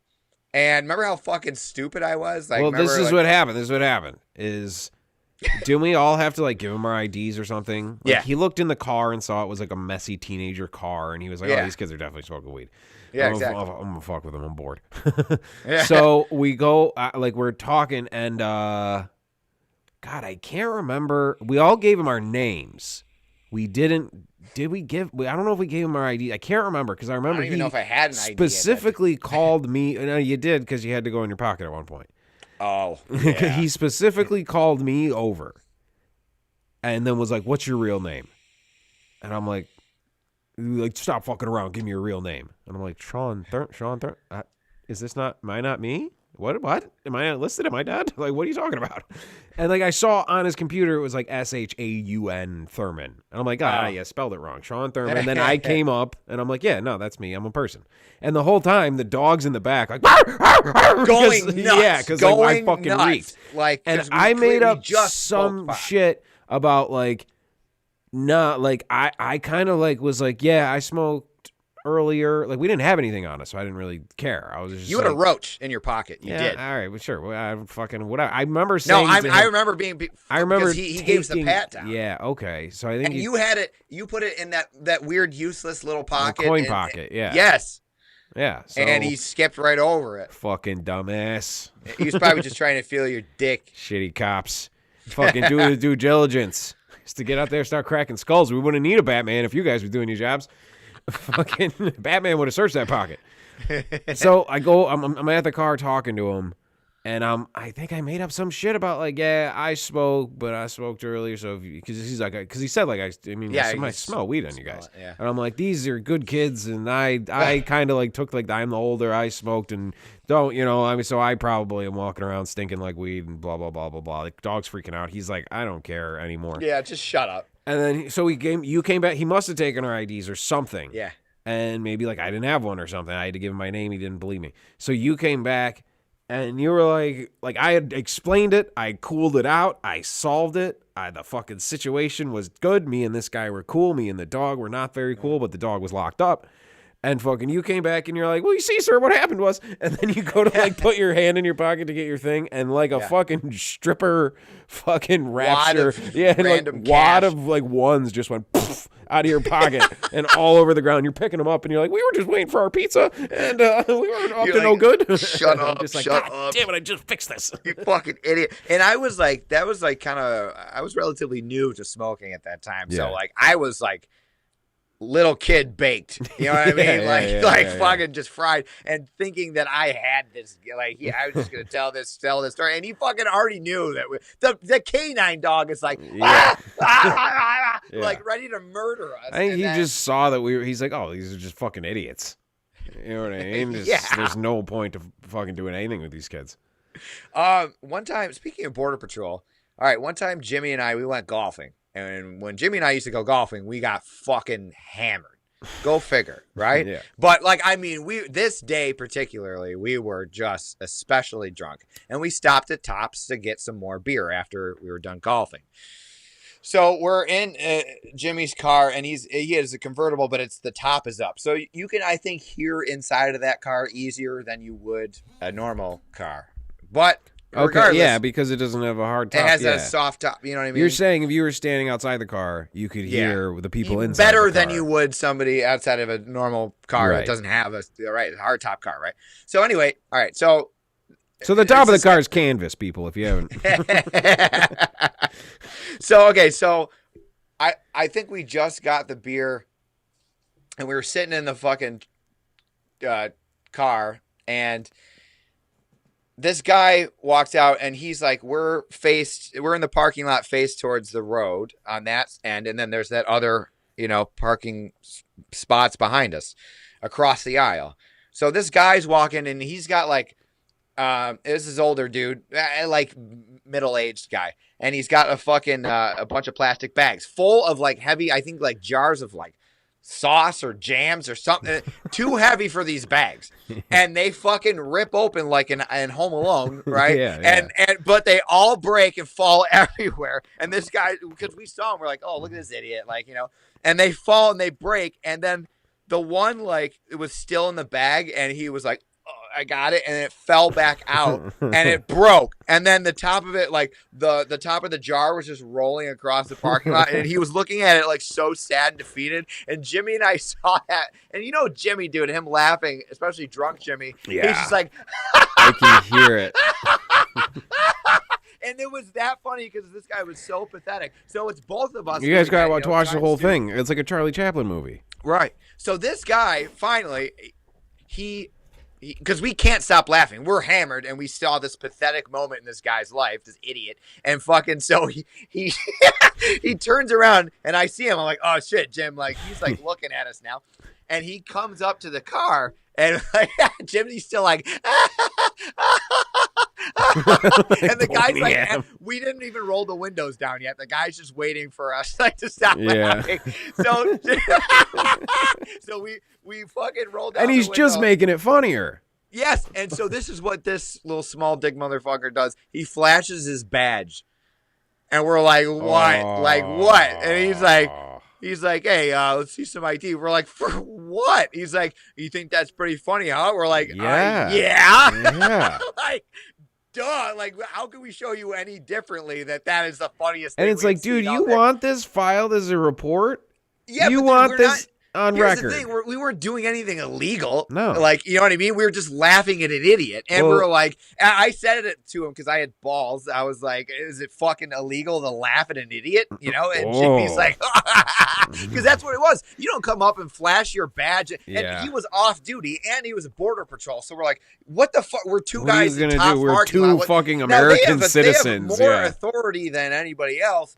They do, but the thing is, there was no incident. So he's like, all right, let's see how it's funny when I call my friends in blue, see what they think. And we're like, tell them what happened. Tell them why we're laughing at you. Yeah, they're exactly. Gonna find it just as funny, you fucking idiot. That's what I'm saying. So get this. I'm walking through the parking lot, and I got these bags of jars because Tina's making her fucking chili, and they break everywhere. It's all over my fucking shoes. Why are you guys wait, hold on. Stop laughing. Why are you guys laughing? I'm not done with the story. And then these two, stop fucking laughing. I'm telling you a story. Yeah, no, all the they broke. Well, I almost caught one, and then I dropped it, then that one broke too. Jesus Christ, you guys. I'm not done yet. Stop laughing. Just like I'm in the locker room of the fucking Border Patrol place. He was still trying to like fucking give a shit. We just could not stop laughing. Like, again, he was so mad in that moment. The fact that he's getting so mad is making it even funnier. I get that anger, and you're just like, I want to punish. That's why I like fucking, it's weird. Like, you can't, like, I don't know, man. You start going like, well, human beings can't be authority because they have these emotions, and the emotions take over for like a quick moment, and he makes a stupid decision. He fucking shoots Jimmy. Like, you know what I mean? So you're like, oh, well, obviously, then all cops have to be robots. But then you're like, fuck, what if something fucking that's not good? You know? Yeah. So, but the thing is, like, then like Newman spilled, like in the '90s '90s movie, Newman's like at the computer and he spills his Pepsi on it, and all the fucking cops start freaking out.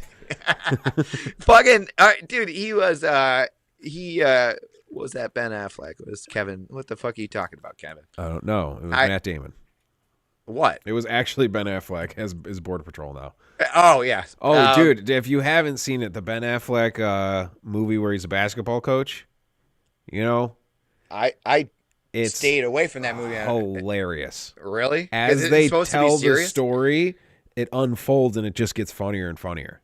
Like, and it doesn't mean to get funny, or it's actually funny? No, I just want somebody to watch it thinking that's my review of it, because I almost like, dude, it was the saddest. Like, how can we make this sadder? But the way they played it off was pretty good. It's like Ben Affleck quit drinking sad Boston Irish guy movie. I fucking love that shit. Like, I need that. Great. I need that. Lee's like, why do you always watch these weird, sad things about drug addicts? I'm like, because I don't actually want to, like, go to a meeting. So, like, I'm just, me and Ben are going to work through this together, okay? It's perfect. Go away. Do you remember, all right, so Tim, my impression? Tim, who didn't really go on dates very often. And remember when we lived on Spruce Avenue in the Falls, and there was that girl that was that weird trashy redneck, like he looked like Otis from the first, like, the House of a Thousand Corpses. He was like what the hell is that pigment thing? What the fuck? Albino. Oh, right. That albino redneck guy, but like his daughter was like sort of that hot redhead. In the movie? In real life? No, not in the movie. Yes, it was our neighbors next door. Okay, and that Tim was got who a it date was. with this girl finally. Yeah. We were like, yes, Tim. So, and I had a bunch of movies, and he was my roommate and friend, and he goes like, all right, she's coming over to watch a movie. Like, what's a good fucking movie to watch with a girl? I was like, oh, dude, Kite Runner. It's hilarious. And so I didn't think he was gonna. I thought, because I had like all my movies on display. He can see comedies he can pick for himself.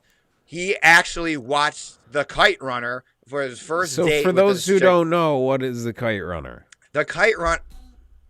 Why don't you just watch The Kite Runner? Well, no, I can't really remember. It's not. What I can't remember, but it is like a horrible movie. Is it a Holocaust movie? Yeah, there's a lot of child abuse in it. Let's just say that. Okay, and that's the movie he put on. What if it really works? What if she started going all freaky? Now all of a sudden you're looking at Otis a little different. You're like, she's like, how did you know? Yeah, like, God damn it, we got to get out of the falls. He's like, I don't want to call you daddy. I don't. This is weird.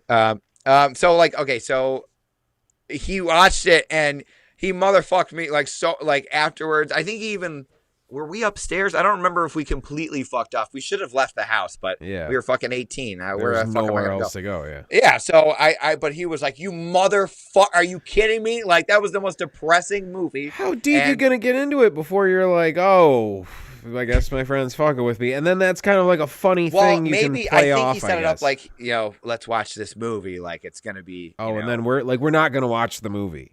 Well, the movie's gonna play in the background while I go to fucking Boob Town. It completely dried up whatever was Yeah. going to be even potentially wet in the future. Yeah. So it didn't. I don't think it worked out very well. I can't remember, but it'd be so funny to like think of like, because like kids are so fucking horny.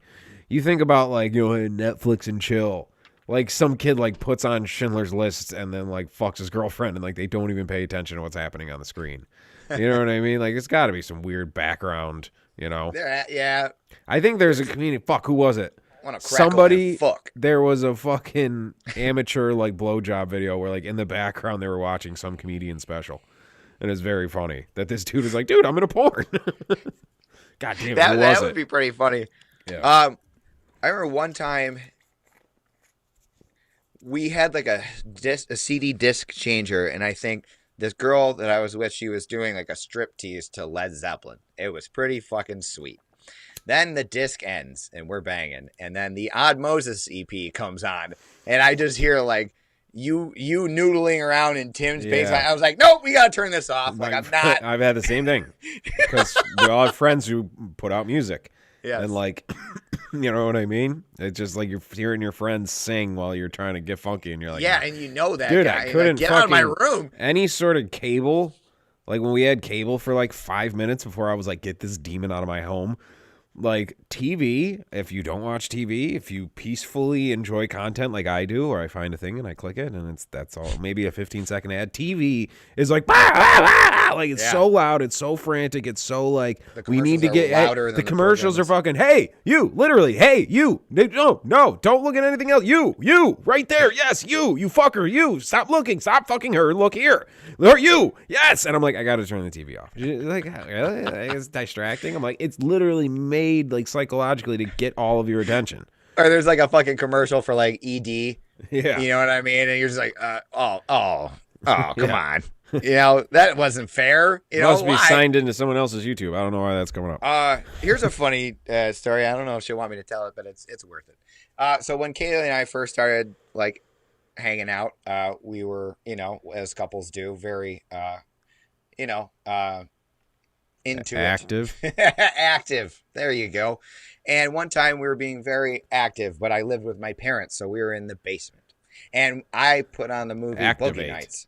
Yes, I put on the movie Boogie Nights.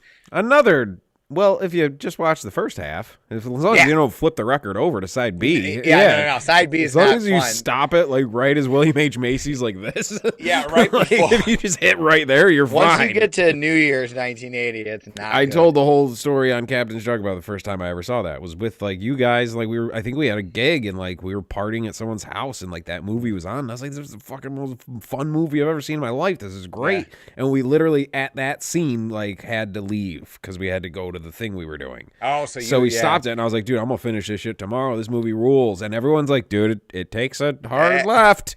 Be prepared. It's not. It is one of the best fucking movies. Dude, it's ever. top. It's top level. It's top level. I can watch that like right after it's done because there's so many things that happen. Like that whole journey. The music is fucking fantastic. I was just gonna say the music is great, and fucking I can't stand movies where like that Kong Skull Island movie, which I didn't think was bad and it had a lot of star power. It was all right. Yeah. It was like a popcorny fucking Hollywood movie. You got to know like this is a dumbass movie, but dude, they kept. Just every 5 seconds was a fucking another like, hey, it's the 70s. Vietnam fucking CCR. And then they're like it's just like they pretty much played the soundtrack from fucking Forrest Gump. Yeah, or just and like, movie, dude, we got it. We got it. Like use them like era. Scorsese used songs so specifically and so like rarely like. When he wrote Cream for fucking just De Niro smoking a cigarette in slow motion with the Cream riff. Perfect. That's what everyone's trying to do that. So they're just every 5 seconds they start another song, but it's like the drunk chick at the party who starts a new song every 5 seconds and then just plays the one sing-along part and then changes it. And then changes it. You know, who's guilty of that is our very dear friend Lindsay. I think any drunk girl is that's but no, she's maybe. But it's just like because she'll play bangers. This girl knows fucking fun songs. Yeah. And she's like, let's play this. And it will just get into it. And then poop, like the next one, I'm like, come on. Like, that's who's, I think that's who's making these decisions at the fucking studios. They're like, they like that exciting feeling of like the song starts. Because there's that exciting song starting feeling. And then when you're in it, it's like that kind of that rush that's like she just wants the whoosh part. She doesn't want to go through the whole timing of it and go through the whole piece of the song. All right, so we're watching Boogie Nights, right? And there's a thing. We start to get into it. Not the movie, okay? So then, all right, so like in my basement, like above the couch, there was like this Pulp Fiction poster. It's this black and white of like Samuel and fucking John Travolta pointing the gun. It's fucking rad. I love it. Yeah. But I don't have it framed because I'm a fucking little teenager. I'm at heart. This is a story that took place like a year or two ago. Okay. I had push pins, right? So I'm doing my thing, and Kaylee's like, "Oh shit, the lights are on," and I was like, "Whoa, okay." Oh, and then she saw like my mom's feet like walking down the fucking steps to come downstairs. Oh. So I'm like, oh my God. So We had a blanket, and we're both obviously naked, and we're laying there on the couch with the blankets completely up to our necks because if it's shoulder, like you can see that we're both shirtless. Yeah. So we're like this, and Boogie Nights is on, and the fucking controller is over here, and my mom comes down, she's like, "Oh, is this that Mark Wahlberg? Is this the movie about the porn?" Yeah. And she's standing there, and we're both naked and terrified. But watching a porn movie about porn. The reason I brought up the poster is because when Kaylee said, "Oh shit, the lights are on," I realized my mom was coming downstairs. I fucking just went here's my head. I was like, "Oh," and went to go down, but I crushed my head against one of those push pins, so I cut my forehead open. So we're sweaty, I'm bleeding, and there's porn on the TV essentially. And I'm a 30-year-old man at this time, or 29. And my mom is down there. You're totally both just trying to be like, no, it's totally cool. Everything's fine. You're bleeding. Fine. You're bleeding from the head. And this is again, when we first really started hanging out. So she doesn't know my parents very well. So my mom is downstairs and she's watching. She's like, "This is the movie about," and she's watching the scene. She's like, "I've always wanted to see this." I was like, "Yeah, we'll watch it sometime." And then my dad upstairs, he's like, "Hey, Sue, do you have?" And then he starts walking downstairs. And this is like the beginning of a fucking like a teen movie, like a teen comedy. Didn't this happen in American Pie? I'm sure. American Pie opens because I only remember this because the Not Another Teen movie does the same thing. It opens up with him fucking jerking off and his whole family walks in one by one because it's his fucking birthday. That's exactly what happened. My parents, and I was sweating and bleeding from my forehead, and there's Mark Wahlberg's dick over here. So it was God bless that girl because she stuck around, you know what I mean? She did. And, So you just kind of diffuse the situation and had your parents fucking leave? And and then they left and then it was fucking done after that. What am I going to do? You know what I mean? We were done for the day. That was it. And then it timed out right with the movie. When the movie goes south, your whole night went south. Yeah, exactly. Exactly. But it was so funny. I was like, holy fuck, how did that happen? I was like, yeah, we need to get our own place. Kaylee just said. So as we're so Kaylee's you guys are into some Marilyn Manson shit. Did you fuck on the wheel out thing of the morgue at the asylum? That's why the suit got a fucking little pitched a tent in the suit. Well, yeah. So I was fucking sweating and bleeding, and then while Kaylee was laying there, we're sitting there, and we're both, she's on the couch side, and I'm the spoon, I guess, and I start bleeding on her. And you want to blame it on a monkey. It was you. That's how you make AIDS. You bleed on a girl while you fuck her while Boogie Nights is on. That's how. If there's any way to make AIDS, that's how you get it. I'm leaving my mark, dude. Yeah. Yeah, like a warrior. I forgot about that. Thank you, Kaylee, for bringing that up. That's funny. Yeah, dude. Clearly anybody. I think that's my dad must have realized what was happening, and he was like, okay. So, my dad's always been he's not hey, who'd you fuck? But when I lived there and I'd not come home that night, we'd play a gig. I'm like, oh, he's like, where were you last night? I was like, I met someone, and he's like, oh. Okay. Well, that's good. You want to know your boys, not a fucking loser, I guess. Kaylee, yes, it was a very small blanket too. So the both of us trying to be covered head to toe or neck to toe, essentially. It was very tough not to, dude. I don't know if my mom could have just done that on purpose. She's like, not in my house, you know what I mean, type of thing. But she didn't say that. She was just like, let's just make this as weird as humanly possible. You think she did that on purpose? I don't know.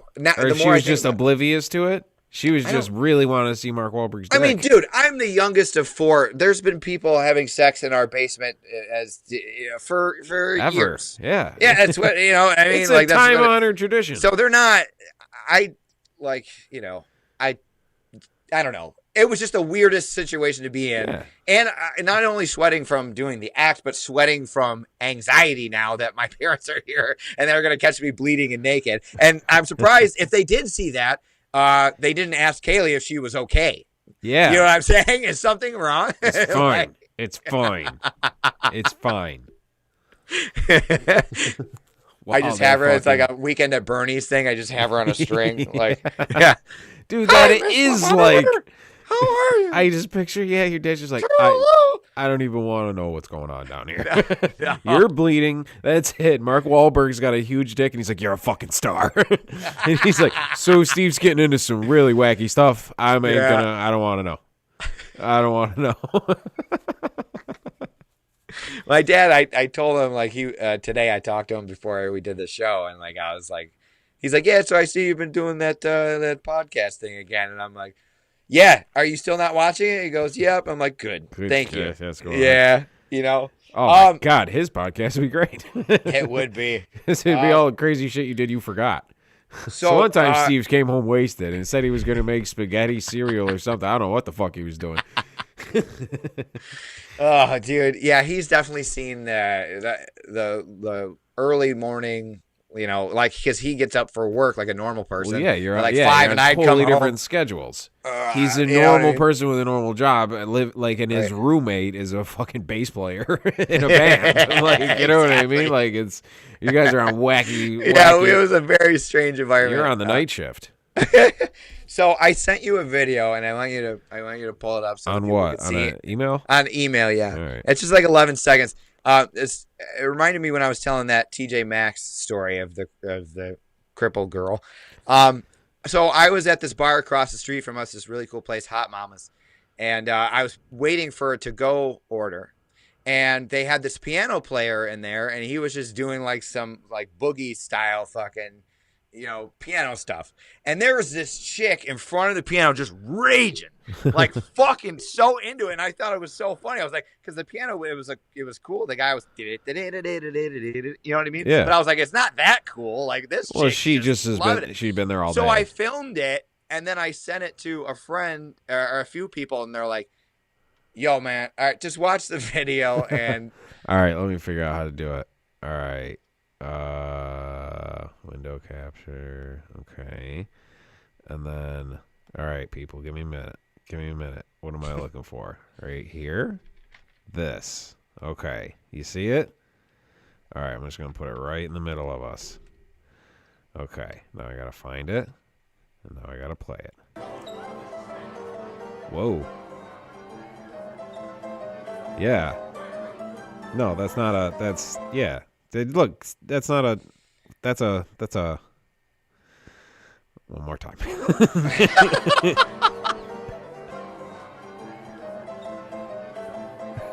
This chick is raging. I don't know. And then I don't know what's going on there. And then there's someone helping her. Was she just wasted? Well, or was she? No, she looks. So she turned around and she had Down syndrome. So from the back, it looked hilarious because I was like, "This chick is really into this song." Like, holy shit! Like, this guy's good, but like, I don't like nobody else in this crowd is. I don't feel good about this. I didn't plan this. You all went on this with me. He just sent me the thing. Here's the thing, dude. The fucking. So they had to point it out. She turned around, and it turns out she had Down syndrome. She was the greatest still dancing. Yeah. I sent the video, and people are like, "Yo, Steve, I think that's like someone with special needs." And I look up, and that's when she turned around when her like mom came to like calm her down or whoever that was, and was just like, and she turned around, and I was like, "Oh, like no, oh no," because I had already sent it out to a bunch of people on Snapchat. And then played it here and made me play it. It made us all watch. Oh look, oh dude, yeah. Well, no, she didn't have fun. She was raging. You're not incorrect. It's just, you know, she was digging the fucking piano. I see somebody having fun. This is a good thing. What are you doing? Why do you keep freezing? Is it freezing again? You all right? No, it's good. I think it's good.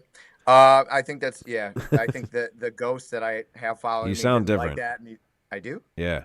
Like what? Like how? Like maybe you're not. Maybe it's just me. I don't know. Is it okay now? I guess. Yeah. Did you turn your microphone What do you around? mean? I don't know. I'm a little fucked up now. I don't feel good about. I'm like, oh, like immediately she had a super special needsy dance moves. That was sort of after the. You should have fucking like, Elvis to Forrest Gumped her and like asked her, be like, show me that thing you're doing with your arms there. And she has very similar dance moves to Lindsay. I've seen Lindsay rage like that. You know what I mean? Yeah. Like, fucking.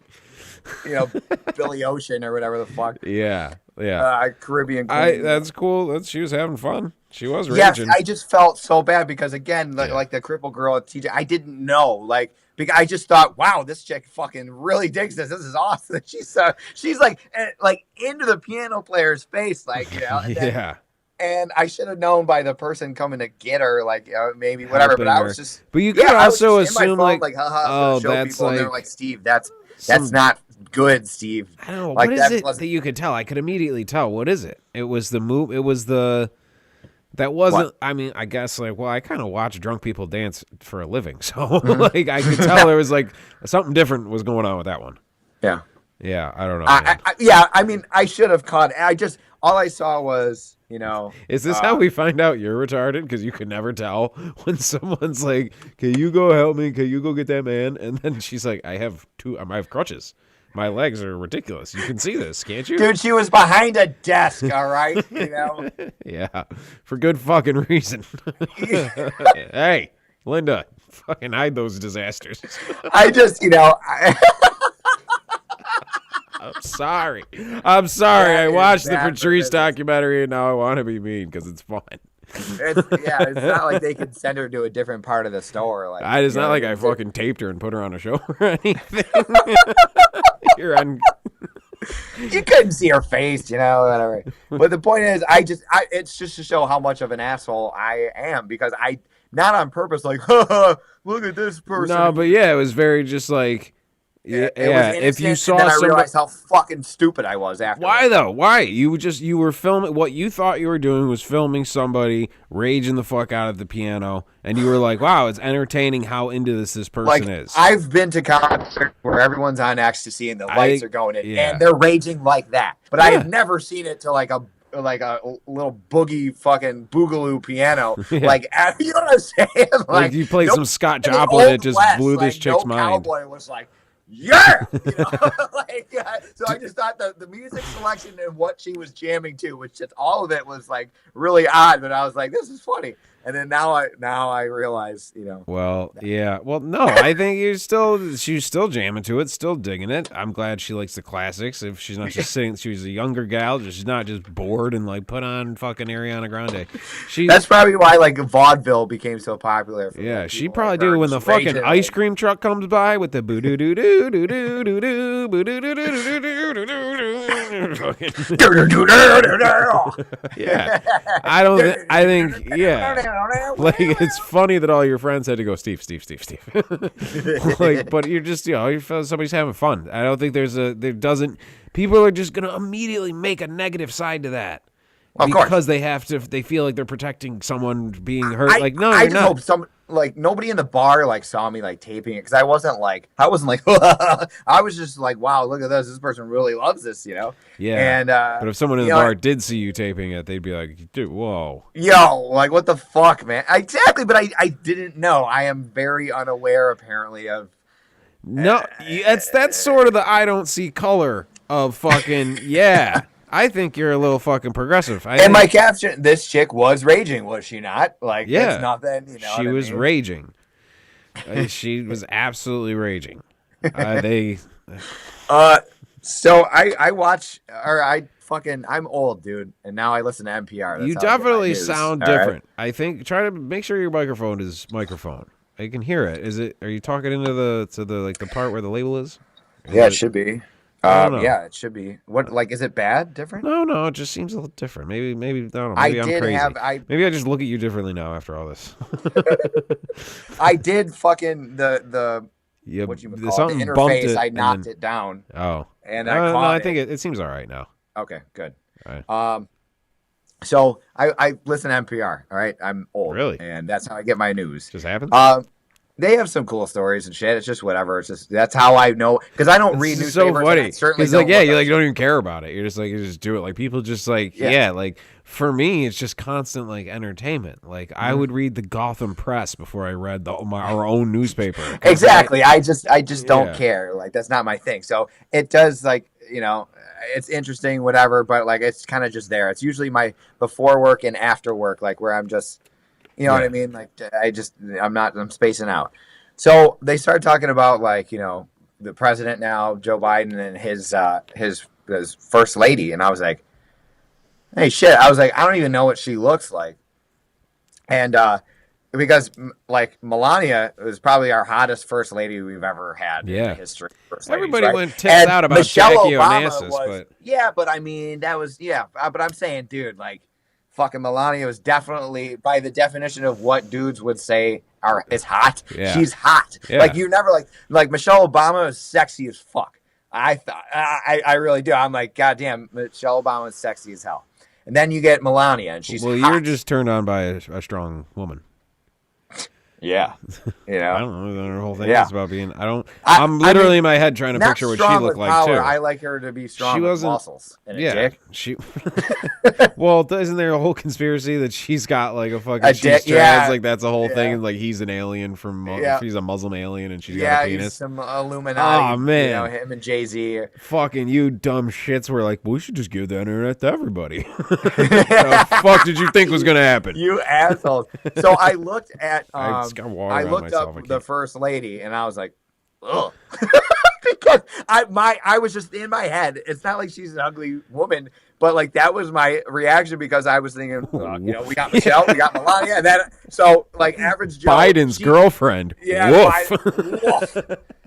She is an average hoe for sure. That's what it is. It's average Joe's average hoe. She is like nothing, you know. I guess what you'd expect an old politician's wife to look like. It's just some lady. But so now that you have the interwebs working and you're going to look up what she looks like, it's just, like I said, she's just a fucking lady. Jill Biden. Yeah. No, yeah. She's a lady. She's just, you know, she's just there probably doing stuff. She's going to set up some foundation. Who does she look like? I can't put my finger on it. I don't know. Like, sort of this particular picture, sort of a Rod Stewart-y looking thing. I was kind of bringing this up on with Captain, was like how like every British person turns into the Queen. Like if they get old enough, they all just turn into the Queen. Because like Paul McCartney is a lady now. Or did we talk about this? Oh, yeah, like, he does. He looks like a lesbian. Like he's a lady now. Like, and I'm like, she's kind of got that little vibe to her though.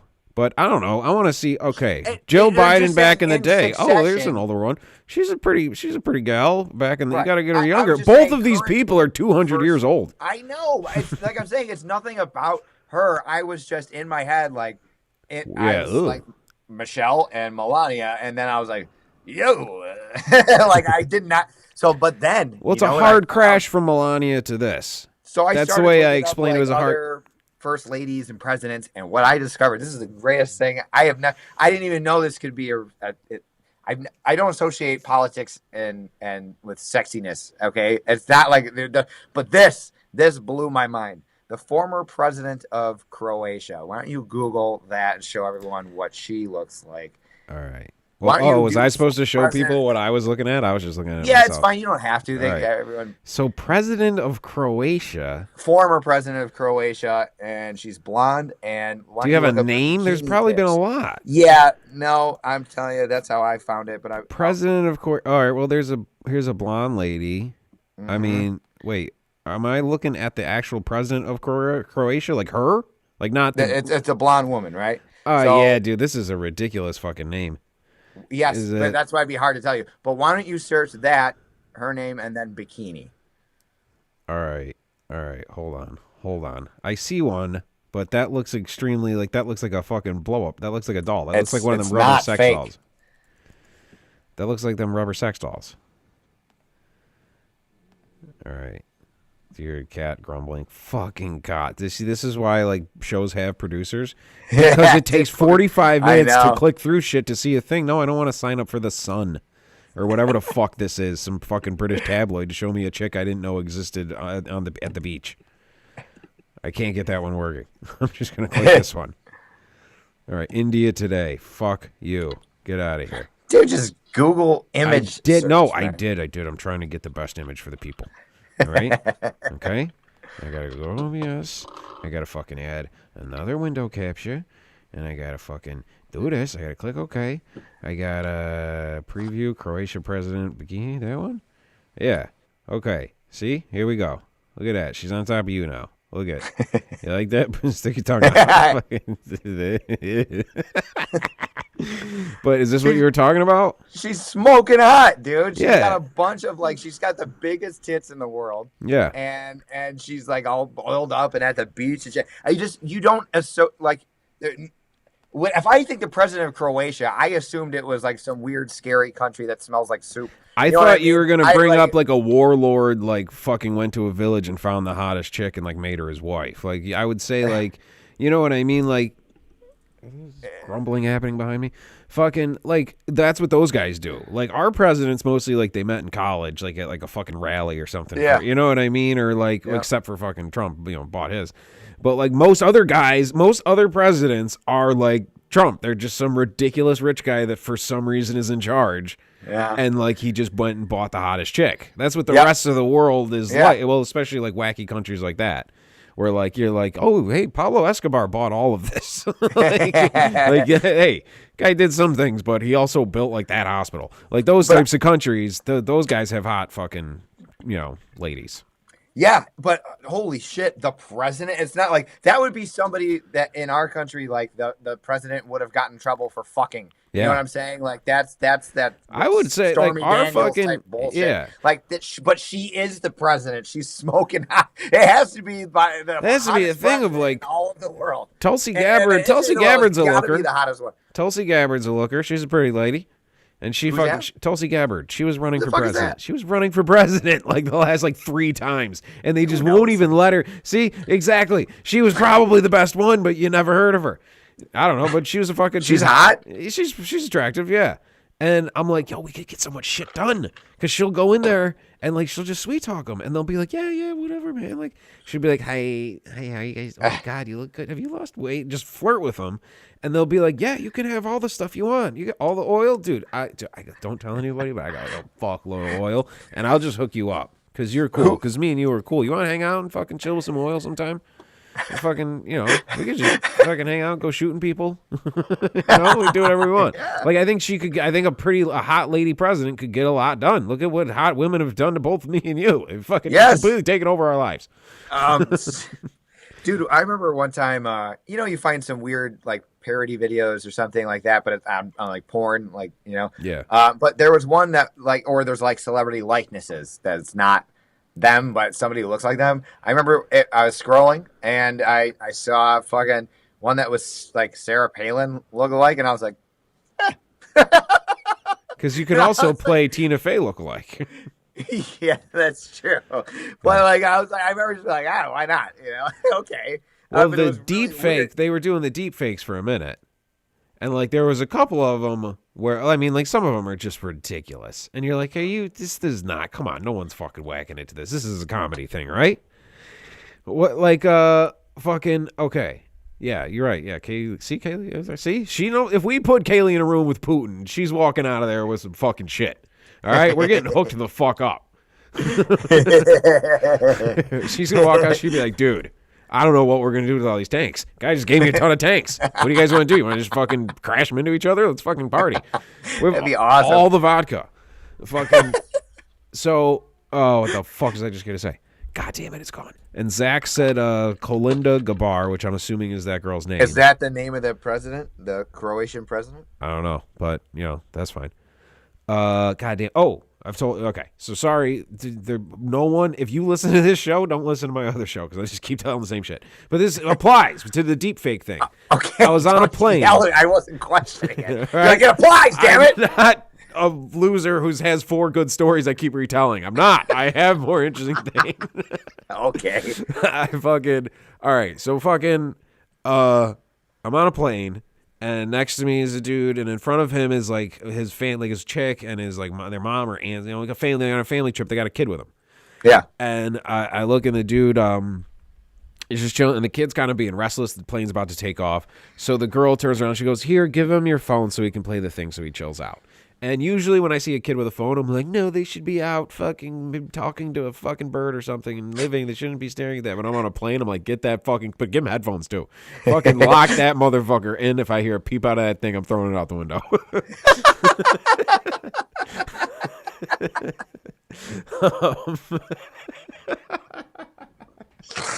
So fucking. So I just could. The dude's sitting next to me, and he goes to unlock his phone to give his kid. He's got the kid on his lap. Yeah. And he goes to unlock his phone so the kid could play the game. And I just, you do. Yeah, you just look. You look at the guy's phone. And what do I see is an obviously photoshopped picture of Scarlett Johansson with her tits out.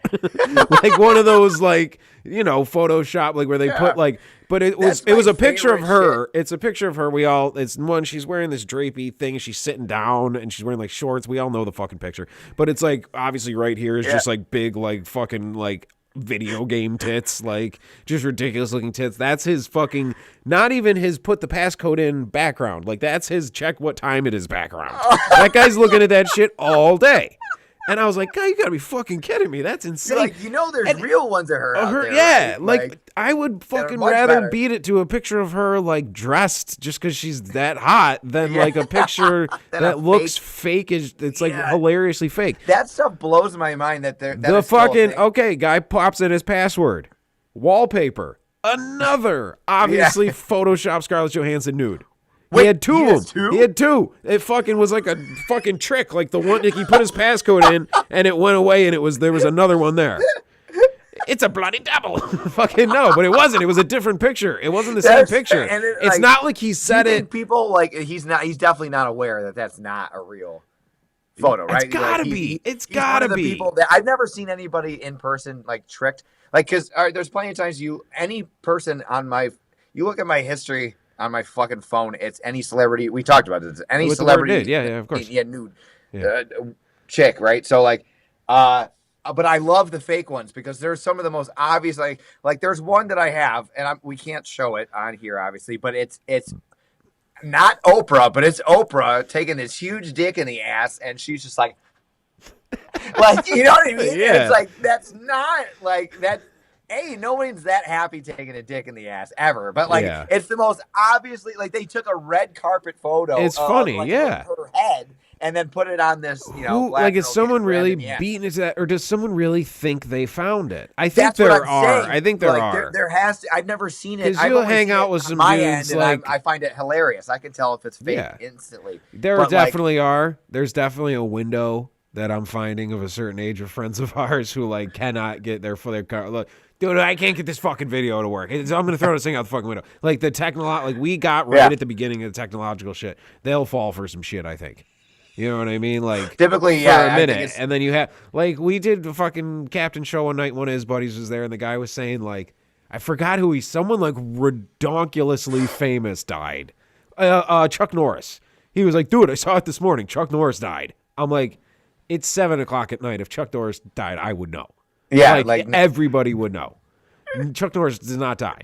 And I Google Chuck Norris, like in his Wikipedia. There's nothing. I'm like, no. He's like, dude, I swear to God. I'm like, what do you think the world is? If someone like that dies, it's fucking everywhere. They don't. Yeah. It's not like hard to find because you can't find it. Like I don't know, man. Like there is a window of people who like for a second they'll believe they'll buy it. You know. Yeah, absolutely, and that's what I mean, with the deep fakes. If they can get them fake enough, like you can mentally get yourself halfway there. Especially if you fucking watch a movie and like fall in love with the girl, because that's what they make movies for, and they make them so gorgeous, and they make you fall in love with them, and then they get weird when you go on the internet and want to see them naked. Like, fucking what the hell is her name? Jackie from that '70s show. You know what I mean? Like, whatever her name is. Mila Kunis. Yes, like there. It's always like some weird, like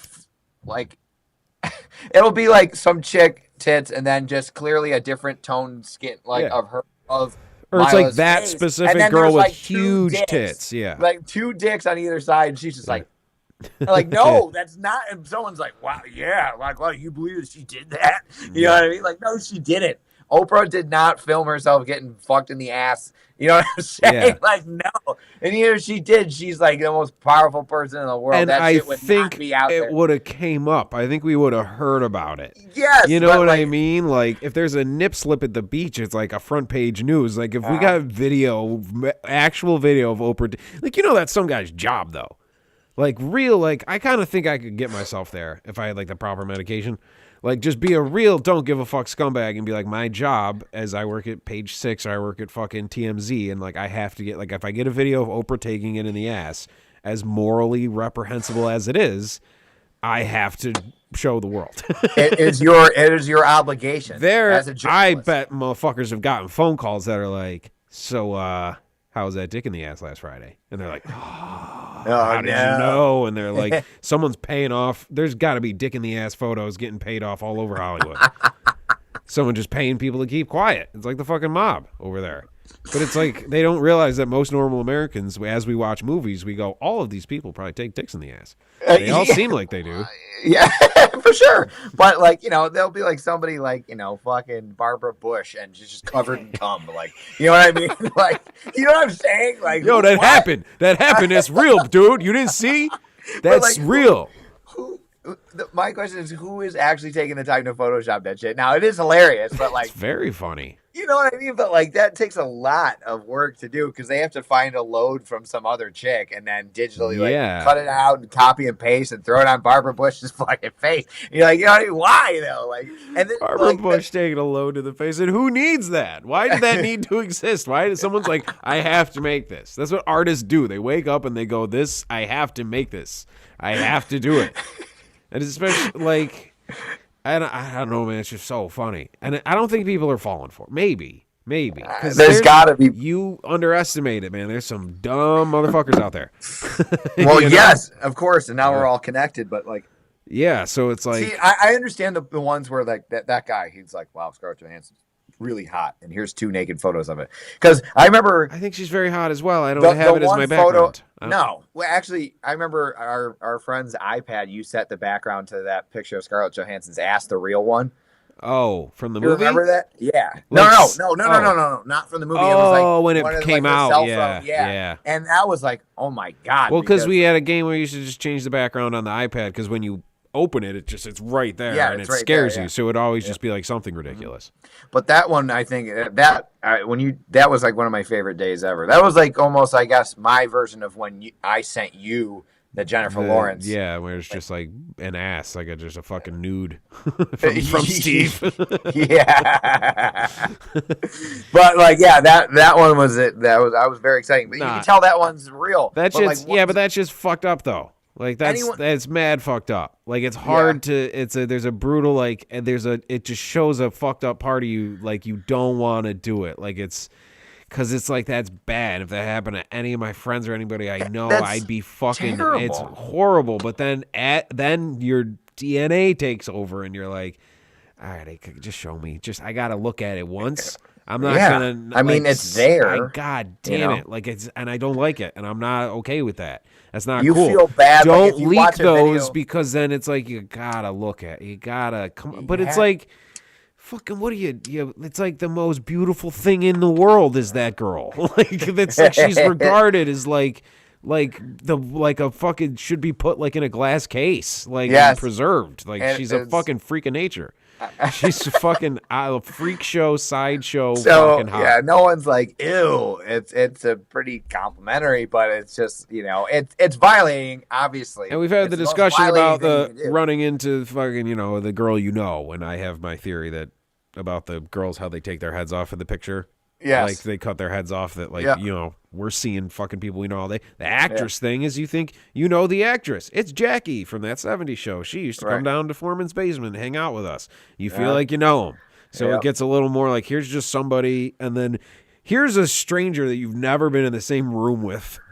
Here's a stranger that you've never been in the same room with but you've seen in a movie. You're like, "Oh, but I know her." Yeah, like So I have to see that. It's like, all right, but that's if you watch a documentary and you see how chicken nuggets are made, right? Like and you're like, this is awful. Like what they with all those chickens. I wish this was a naked picture of Scarlett Johansson. It's an awful process of how it got here, but now it is here. Like the nuggets are here. You know what I mean? So I mean, I guess let's just eat them.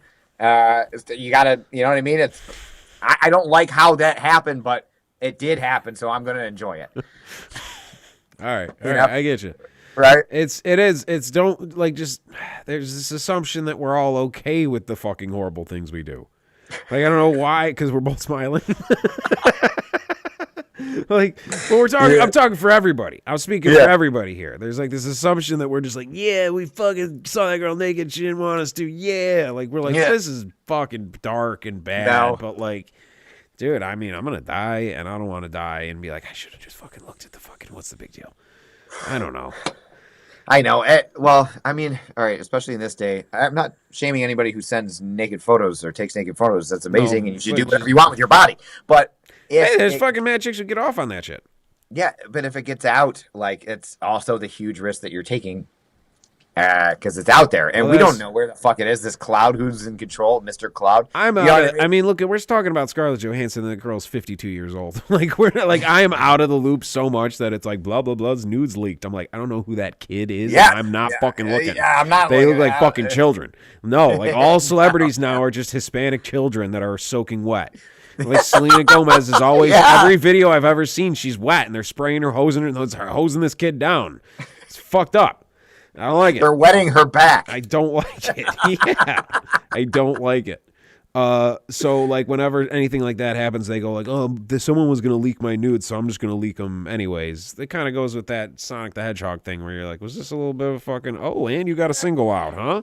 Yeah. You know what I mean? Any press is kid Everybody press. shits on the Kardashians so much. I'm just like, you sucked a ton of dicks for free, stupid. Like, what are you? Everyone's mad because they didn't do it. Yeah, exactly. It's not even that crazy. It's not like he's fucking like spitting in her ass. Like, it's the most tame sex tape I've ever seen. She keeps her fucking bra on the whole time. He just keeps talking about himself, though. Which is really I love your impression of Ray J in the fucking thing. Yeah, you believe that Ray J's fucking you right now? Oh, shit. Yeah, shit. Yeah, shit. That's funny. They're like, that guy's sex tape leaked, but he like, we're watching, it's a POV, and he's just, shit. Like, is that guy? That guy? Go to the fappening and type that guy in, Kaylee, if you want to learn. This is your first assignment to become an expert, is go in and type in the shit guy from The Wire. See, there's a video of him, like, dirty talking fucking fella. I don't know what the fuck they would call it. I don't even know. Shit. Like, oh no, I'm covered in shit. Does that guy do? Because I do that all day. Does that guy do that to himself all day? Or do you think he's sick of it? That saying? Yeah, I'm sure. How many times I'm bored and I open the fridge and I go, they wrote that character and had him do that. Like, I think that's just a thing that he does, and they're like, all right, you know what I mean? Like, it has to be. That's cool. And they just let him do it. That's like his thing, you know. Yeah, it's not even his. It's not like he made a word. It's not like it's not like he like that's his catchphrase. Like he made up a word, like Kazam or something. Like it's just the word shit said fun. Hamburger. Remember that guy? Yeah. Oh my God. Yeah. Oh, that's fantastic. That is so dumb, dude. I love it. I fucking love it. What the fuck? I look on IMDb like a lot. I always like, you know, look up movies and the trivia and shit. I'm fascinated by it. Yeah. But there was, I saw this show that was somebody's credits. It was ER, but it was before ER actually came out. Ray J actually married the woman that spit on him. The one he pushed in the pool? He pushed her in the pool. When did he push a girl in the pool? When it was like The Love of Ray J or whatever. Remember that? Yeah, he had a show. Yeah. Yeah, and she like tossed his drink. She tossed her drink on him and shit. Like he was rejecting her, I think. And then he fucking just pushed her in the pool because fuck that. Yeah. You know what I mean? She spit at him and like dumped shit on him. And he's just like, fuck you, I'm Ray J. And then he married her. Ray J's pushing you in a pool right now. That's Ray J's pool. Ray J's drowning you. Yeah. That's Ray J's pool water filling your lungs. You believe this? I paid for it somehow. Well, there's obviously a lot of fire in that relationship with Mr. J and Mrs. J. And, you know, so that, you know, when the couples who fall passionately in love, you know, they have passionate fights. Isn't he Brandy's brother? Yes. What the fuck happened to that bitch? I don't know. She was probably not wanting. Yeah, she's probably like, all right, I'm getting the fuck out of here. I'm cool. My brother's pushing fucking stanky bitches in pools and fucking, I don't know. It's fucking a lot of weird stuff. I remember. I forgot every kind of half celebrity had like a dating show where they just filled a mansion with 20 dummies. And if, you know what I mean? Like everybody had one. Ray J had Flavor Flav had one. Yeah, Flavor Flav. That was very entertaining, man. Yeah, the Tila. I was just talking about this. Someone the Tila Tila Tequila one, where Yeah. she was. Do you the think that guys and the sex girls. tape is real? Do you think that's actually Yeah, her? she's Because got a I have. couple. Yeah, but is it actually? Here's my Are thing. you doing a Is fucking it her? Asian joke? Well, yeah, I know it's a serious because I don't know. I can't. They could say it's I Tila Tequila, think so. Tila Yeah, I guess. Tequila, and Yeah. I'm like, okay, but I wouldn't know if it wasn't. I don't know. I think so. I mean, if she pops up around. I don't know. I don't have a fucking IMDb backlog of it. I think like she's a fucking porn star, isn't she? Like yeah, like she does that shit. I don't even know what she was like a MySpace person, right? Wasn't she I just thought famous she like when was that like was a a thing? fucking porn star, like a Maxim chick, and then that thing started to dry out, so she started doing sex tapes. The fucking redhead from Boy Meets World, like, is a straight up fucking porn star. Really? Like, does hard, yeah, but she doesn't look anything like she used to. Uh, She's all plastic surgery and shit, and she's not. But the redheaded chick from fucking Boy Meets World, the college years. Remember that was like their roommate, and they was in love with her. Oh yeah, Remember no her? way. Yeah, No but she way. doesn't look the same. See, You wouldn't know it was her. But that's fascinating to me for some reason to see somebody that you'd never expect to watch. Like She went into get porn, dick. but she went into it like hardcore. Like she's, well, she went like she's like fucking the Meryl Streep of that shit. Like she's winning awards and stuff. Like I know because like Meryl Streep. Meryl Streep, yeah. Because like fucking who was like I think some comedians were like working the AVN awards, and like that chick was like winning all the. She was just fucking going home with a fucking bag full of fucking trophies for sucking dicks. Good for her. Fucking right on. Hey man, they should hand out more trophies for that. Dude, how fun would it be to go to one of those award shows? That would be pretty amazing. Yeah, you see the guys who go to like the porno Comic Cons. We talked about seeing a porn star in real life, and the guys like the weird creeps who take pictures with them, and you're like, yo, those are the guys who look at the fucking photoshopped things and like pretend it's real. Sure. Like, well, that's when I ran into the fucking Ron Jeremy. Remember when I told you like I when that girl came to visit me, and I was like, "You're gonna run into Ron." Hey man, convicted rapist Ron Jeremy. Don't sell yourself short. You made some connections out there. But that's why we didn't see him at the Rainbow, and so the next day we saw him in the fucking lobby of the hotel. I was like, I knew we'd run into him somehow, but like here he is. And then that's where they had the fucking AVN award. No, honey, this is Los Angeles. Ron Jeremy is everywhere. Ron Jeremy is always around. He's like the Matrix. He's around us at all the times. Yeah, dude. That was a strange time. I feel like porn stars would be weird to see in real life. Like I feel like they got like shit that looks good on screen. Like I have to say, like actors with a big actor head.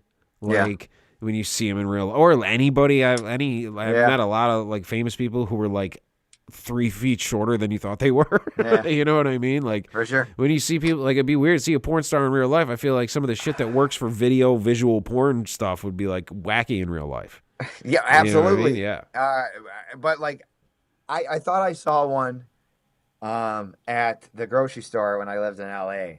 And it's very possible because that grocery store is in Reseda, and Reseda is a very big. That's where like fucking. That's where they film all this shit. Boogie Nights is like bait. Yeah, but that's like that's where porn is shot primarily. That's where like one of the biggest outputs of porn is Reseda. So it definitely could have happened. There was so at it was least weird, some sort of because cam girl shit. I was behind her in the fucking line, right, and I'm like trying not to be weird, but I'm like you know what I mean? Like, okay, I don't know. I can't remember her name, but like, so then I go to the gas station across the street, and who's there? That girl, I was like, all right, I'm not following this chick. And I was like, she's going to, and I was baked, and I was like, she's going to think I'm following her. Like, I'm getting all paranoid. Yeah. And I'm like, no, I'm not a creep. I swear to God, but I'm saying it's all in my head, right? I'm just like saying all these, I'm trying not to psych myself out while psyching myself out. And then so I go to like, I'm done with my gas. I go to fucking like open the door, and my phone flies somehow. Like I knock a phone out of my hands. Lands in her vagina. Yeah, it landed on the ground and it slid all the way underneath her car. Wow. So she was getting gas, and I had to be like, you know what I mean? Like get the phone. And, You know, and like that, and then so I was like, all right, I gotta get the fuck out of here. She's definitely gonna think I'm following her. You know what I mean? Yeah, but that was like almost like God or like Cupid, like fucking making all this shit happen. Like I'm gonna have him drop his phone in front of her. I'm gonna have him fucking constant. And he's like, all right, I guess this guy just doesn't want to fuck this chick. All right, I'm fucking I keep throwing fucking weird things. Like a fucking lost dog comes and ties you together in a rope, and you still just don't say anything. I like. I've always thought. Like, how do you ask? What are you gonna be like? How do I know you? Oh, you've jerked off to me many. Yeah, I've thought like, meeting wouldn't it be fucking weird if like I'm with Lee, like when we were walking around with your chick, anybody, and you just like you're fucking at a hotel room and there's a porn awards and you get in the elevator and you look at like a girl you know and you're just like, big fan, hi, how you doing? And your girlfriend's like, do you know her? And you're like, hey, I know her. She don't know me. She assumes I'm out there. I bet I'm not the one she's hoping is watching, but come on, you know what I am. You know what you're making this for. You're not making this for like fucking. I know. It's just an odd fandom because you're not like, oh man, I loved what you did in fucking Endgame, Avenger, or fucking. You know what I'm saying? You're just like, man, you can take a dick. You know, and like, I really enjoy the way your asshole looks. You know what I mean? It's very good. Well, that's good. If they're into the fucking, it's like I enjoy your work. It is a fucking art form. I'll give it that, man. Give it. Well, it is. I respect absolutely. It. But like, that was when. Okay, back to Ron Jeremy when we were waiting in line to fucking pee at the fucking Rainbow Room. We were standing there, and I can't not say something to Ron Jeremy. So I brought up Boondock Saints because he was in that movie. I was like, because I can't be like, big fan of your work. Like, no, you know what I mean? No, I'm not. And no, I'm not. And A, like, or B, like, it's just a weird thing. I don't know. Like, just because they're in porn, though, doesn't mean you can walk up to them and talk about how fucking, you can't just dive into it. That's why you say it's a big fan of your work. I actually, I bet me and you would be like a porn star would be delighted to meet us because in the fucking spectrum of motherfucking people who who meet them as a fan, who like go to a Comic-Con to fucking get an autograph from a fucking porn star, like some. Like that, they would just want to talk to two guys who are just like, you do your thing. That's cool, man. I enjoy it. It's fucking fine. Fucking do it. Keep on. How's Corey and Topanga doing? Fucking. They doing good? Why don't you ever get Topanga in one of these fuck flicks, huh? Dude, for real, I forgot what her name is with the redhead. Starring in Boy Meets Ass. Just don't even. Yeah. Why not? Does she do things that are play? Probably not, because she was like. No, I don't think she wasn't a kid. That was a college years, right? Yeah, it was the college years. So, but I don't know. That would be kind of wacky if they. I mean, they do have like the fucking. I mean, and also Kevin, that's a hilarious joke that he said I didn't recognize you till you bent over. Sorry, I didn't see that was fucking. They do have like the Cosby Show like straight out parodies where like they act it out and make a set like that shit like. It's just goofy as fuck. But that would be weird if the person who was formerly in that show would do the was doing it. Yeah. Yeah, that would be might be fucking awesome. It might be fucking really great as a viewer. Fucking Wonder Years, fucking back Winnie Cooper comes back from college, and Winnie Cooper. Who would have thought? She's fucking hot. Apparently, she did that Maxim thing, right? Dude, you gotta like look all suspiciously. At this, you got like a little Epstein-ish look at like a casting director who casts a 9-year-old who then turns into like, how did you see that coming? Yeah. Like, how did you see, like, you knew that was coming? You know what I mean? Like they're sometimes it doesn't pan out. Planting the seeds. No, I don't know. That's kind of weird. You're right. That's just, producers are creepy, I guess. Oh my God, no, and we're finding out like one by one. They're all just like, I think they kind of fed us Weinstein fucking or Epstein or whatever fucking one of them fucking weird Jewish guys who do bad things to women. I think they fed that like to the king beast to be like, here we will sacrifice this guy who is fucking God in Hollywood. We have a friend who lives out the west who had a guy tell them. Some like lawyer or something. Some guy was like, yo, get your money now and get out because in 5 years, like this whole town's going to change. All this weird shit's going to happen. All this, like a lot of dirt's going to come out on people and it's going to flip the whole way business is done. People are going to get all fucked up and freaked out. Like, just get your money now and go. And 4.5 years later, the fucking Weinstein shit came out. Wow. And like like, yeah, like the way like everybody was just like calling each other like, you didn't fucking like put your dick in a fucking drawer in front of a bitch or anything, did you? Like everybody just got all freaked out. To like it's Hollywood. It's a wild. Why is the reason slam my dick in the, dude? That's what I'm saying. They're weird. They just like, how far do you go? They just keep getting weirder and weirder out there. I was the land of excess. Marilyn Manson stuff that's been coming out, and like a lot of it described as like things that I kind of typically would feel that he would definitely do and be into, like tying people up and cutting the. And so it's just like, it's a terrible experience if you don't want that to happen, obviously. No, but yeah, I mean, that guy literally, you know what I mean? Like, you mean the guy he was Satan. Like, he was wanted people to think he was Satan. Look at a music video. Yeah, exactly. Like, it's like, when I read, like, oh, what did he do? I wasn't. You think he was going to take you to fucking Carmelo's? Because, like, if you watch some corporate monster, like, you know, like fucking Weinstein in a suit, you know, you're like, everything he does is, like, very awful because he's just a guy in a suit, and you're like, oh wow, that's like average man doing terrible things. But I'm hearing Marilyn Manson, the Satan worshiper or not, who, you know what I'm saying, like things who painted himself in that light to be a crazy, freaky fucking guy who does stuff with knives and rope. You like, shouldn't be too surprised. I do no, it's not. I'm saying the emotional shit is weird, but yeah. What I'm saying is, when I was reading the things that he did, I was like, that seems about right. You know, at least it wasn't all an act. You found out he's very vanilla. He put on the fucking Kite Runner one night while we were gonna have movie night, and he put on the Kite Runner, and that was the last straw. I don't know, man. Well, it's fucking, dude. Look at like the fall of Rome and fucking what's that fucking Caligula, like shit, like where like society just gets to such a point of excess where these people just there's no limit, and like. They just go hard. I mean, where do you go? They just go. There's no. I guess like if you lose your sense of like conscience, like I think me and you have a conscience, which is a little bit because we're broke. Yeah. I guess we don't have the opportunity. I should say, like we're like, I don't do crazy shit because I'm a good person. It's like, well, people like. When there's like some rich guy like, well, his dad gave him all that money. His dad's rich. It's his family's money. I'm like, dude, if my dad gave me that money, I'd be dead on a fucking yacht. Yeah. With some fucking Russian hooker going like, he no breathing. Like I'd be fucking overdosed. Sounds like a Mexican maid, but that's interesting. All right, sure, whatever. Yeah, okay, yeah. No, he totally did. I don't. You're so rich, you don't even care where she comes from. I don't care. But that's the thing is like I would be I'd be a dead guy. I'm like you just go rage it as hard as you fucking could, and that's why kids get all fucked up because they don't got their fucking senses yet. You know what I mean? It's developing. Anybody who gets older, well, the classic fucking I believe it's a Bill Murray quote when someone said I want to be rich and famous, and he said well try being rich first. You get older, you're like I just want the money. All that other shit's just fucking stupid. Once you have the money, Scarface, they said it. Once you get the money, you get the then you get the power. You get the power, and you get the women. Right? Yeah, it's I don't know, man. It's a fucking wacky place out there.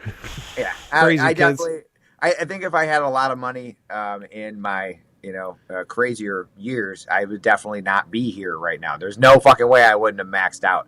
You know what I mean? But I guess you have those people around, like if you're a fucking star who's worth money or a business, that's when they start putting people around you to like just keep this fucking guy alive. Yeah, the series of caretakers and things like that. But yeah. So thank God I'm broke because now I'm here and doing this, and it's great. But yeah, I mean, why wouldn't I be doing like all the coke in the world with every hooker I could possibly if you had no conscience on a yacht somewhere, you know what I mean? And just, all right, not no conscience because that's a fucking hell of a way to go. I'm talking like shitty like when it crashes. Yeah, like shitty duplex in Reseda, like Corey Haim living in an apartment with his mom crashes Hollywood, like that type of like where you don't pump the brakes. I don't know. You just kind of it's just sad. Yeah. It's a sad thing.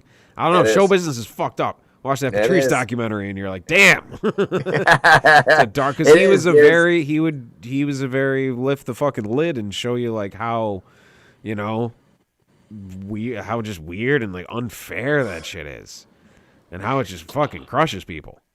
I was barely in the fucking industry compared, you know what I mean? But I saw like how fucking sniff of it, snake-like it is, and and what people do. Well, you look at that, and you look at politics. It's the two fucking fields where like sociopath. It's designed for sociopaths to thrive. Absolutely. And every morning, people open their phones and go to Hollywood and politics and look for morals and people doing the right thing, and they don't find it, and they spaz out. Right. I don't know. My first thing of politics becoming like a thing in my conscious brain in my life was our president getting his dick sucked and getting caught and getting kicked out. Like that was the first political event that I was old enough to like remember thoroughly. That's true. So it didn't start off good. I don't know what everybody's expecting good shit to happen. All right? The fucking president, Biden's getting his dick sucked right now by somebody. Fucking AOC. By the average hoe, man. By the average hoe? Yeah. Fucking...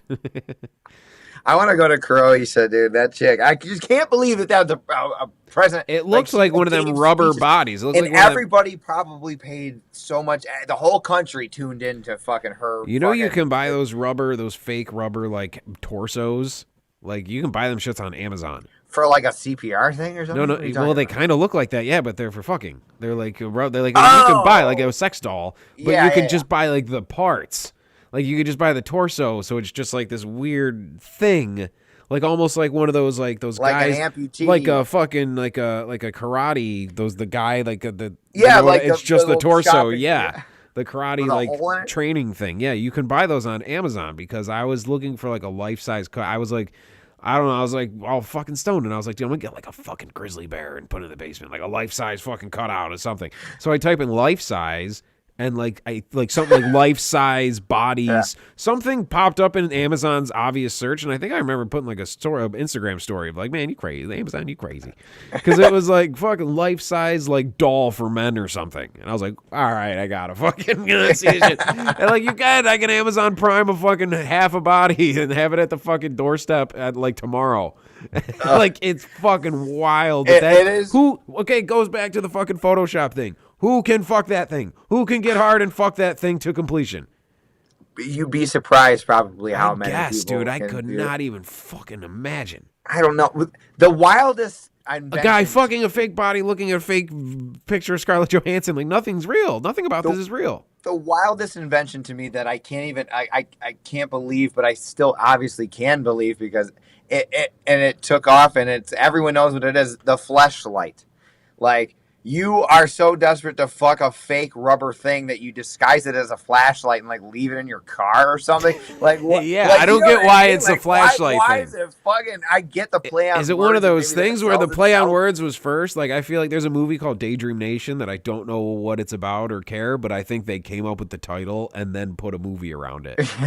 Or like, you know what I mean? Like, they just thought of some cool hip fucking. Because who would ever like come to this like fleshlight? They started with the name. And be like, all right, so hear me out. It's a fucking flashlight, but it's not. Like, it could have been anything you could put your dick in. And you fuck it. I know, and it's like phallic. So yeah, it fits. Trust me, I get the business model of it, and it works. Whoever did it, but I just can't imagine what that meeting at the bank. You have was to hide it as a fleshlight. To put fleshlights into production, you got to look at a factory. You're going, and you're the fleshlight guy, and you're like, and then you got to hire a bunch of fucking Mexicans or whatever to work your fucking weird fleshlight factory. You know what I mean? And then like they have like different casts of actual porn stars. Different porn stars, have like their vagina mold, but it's in a flashlight, so it doesn't. Dude, if you could buy a rubber mold, like how they do like Abraham Lincoln's death mask, I think that's exactly how they did it.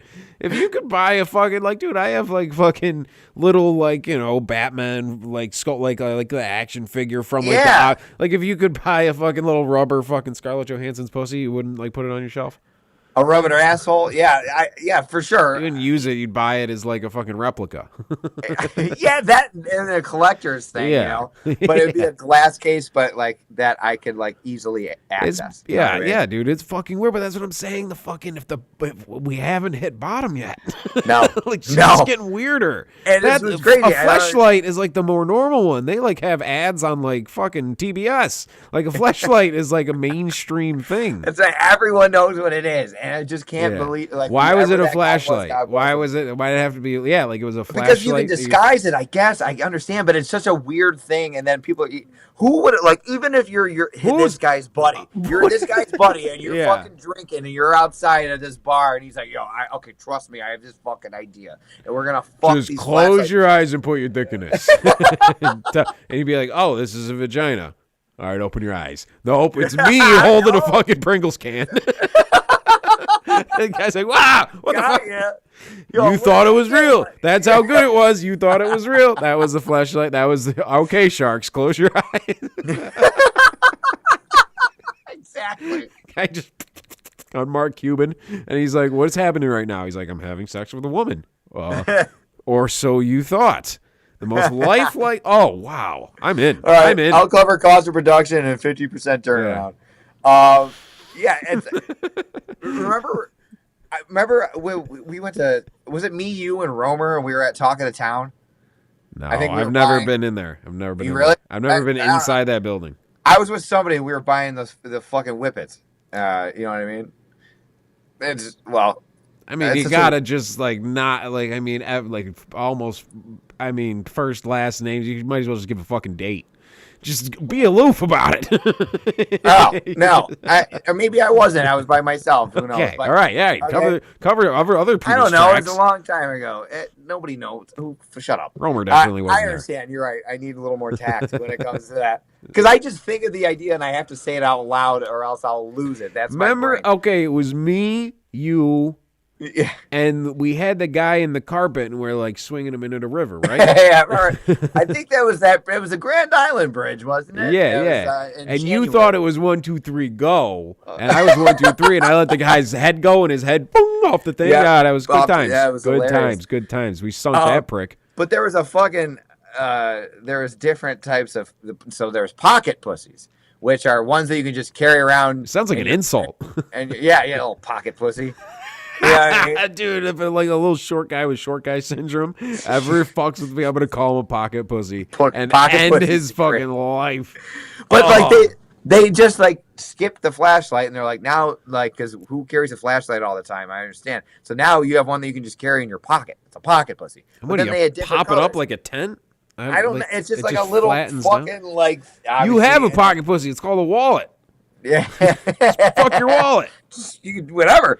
But they had different the guys colors. who invented the wallet like time travel, and they're like, you guys are just putting everything in there, huh? We're like, what are you talking about? I was like, why are you putting your money and all your shit in there? You're supposed to fuck it. We made little rubber pussies to carry around and fuck.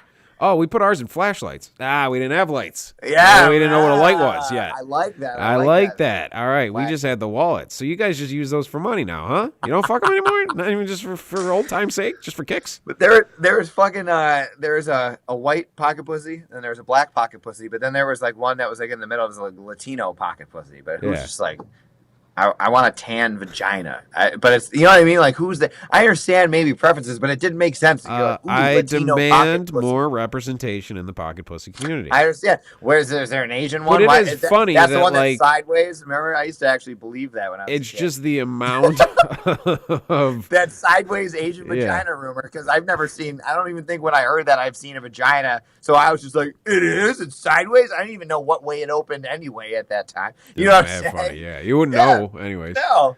It's just funny that like at the fleshlight factory, like there's like a dye that they put in the rubber. Yeah. And like the first barrel doesn't have any. The second barrel has 2 drops, and the other barrel has 5 drops, and they just darken it. Like that's how they figure out. It's all the same mold. There's no but it's not ethnic. It's just a piece of rubber that you have sex with. It has nothing to do with the cultural background. If you're that desperate to fuck something at all times, do you really have a color preference? It used to be a tire. You know what I mean? You're putting your dick in what used to be a tire. Yeah, essentially, yeah. That's a weird turn of events of like wearing. Where'd you get the rubber? They didn't just fucking harvest it from the fucking rubber mines. Like it comes from other stuff, right? Like it used to be fucking a basketball or something. It's like a horse hoof turns into your fucking gum. You know, it used to be like that was a fucking basketball. Yeah, it's actually it was this fucking church van that we bought at auction and we melted down the fucking tires. Melted down the parts and made a bunch of fleshlights. This one's really popular in the Vatican. It's a little boys' assholes.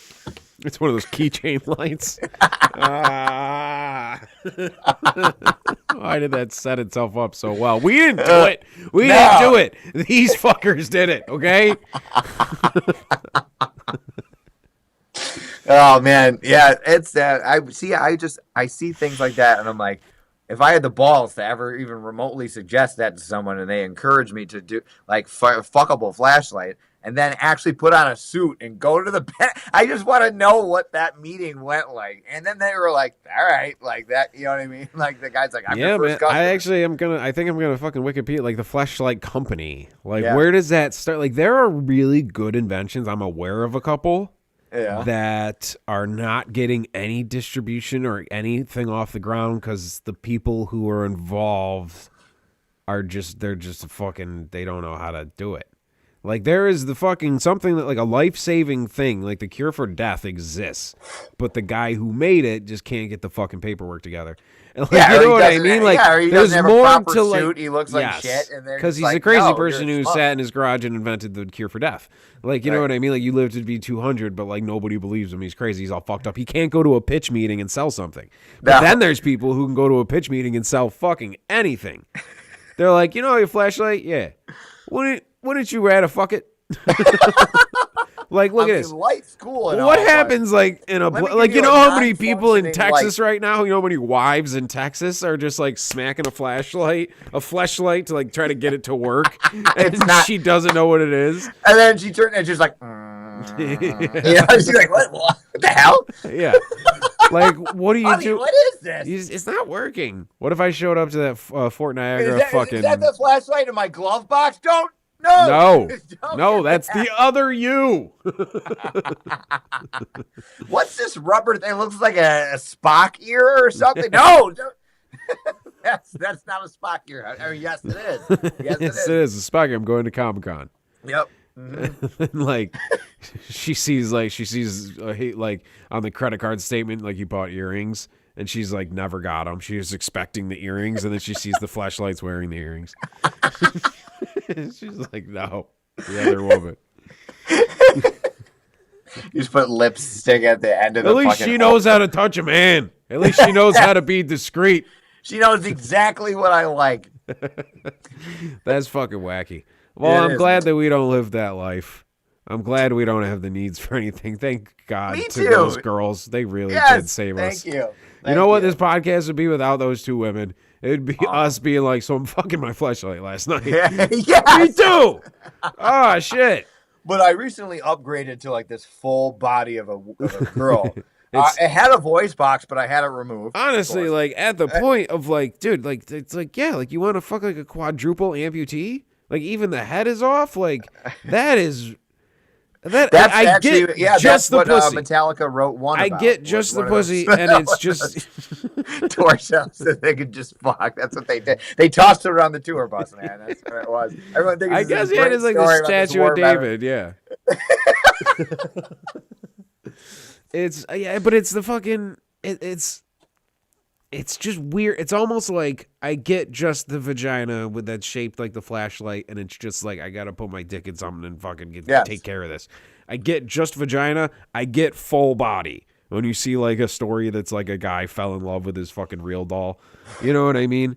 I get, but anything in between that is just fucking bizarre. Like, no, this one just doesn't have legs for some reason. Yeah.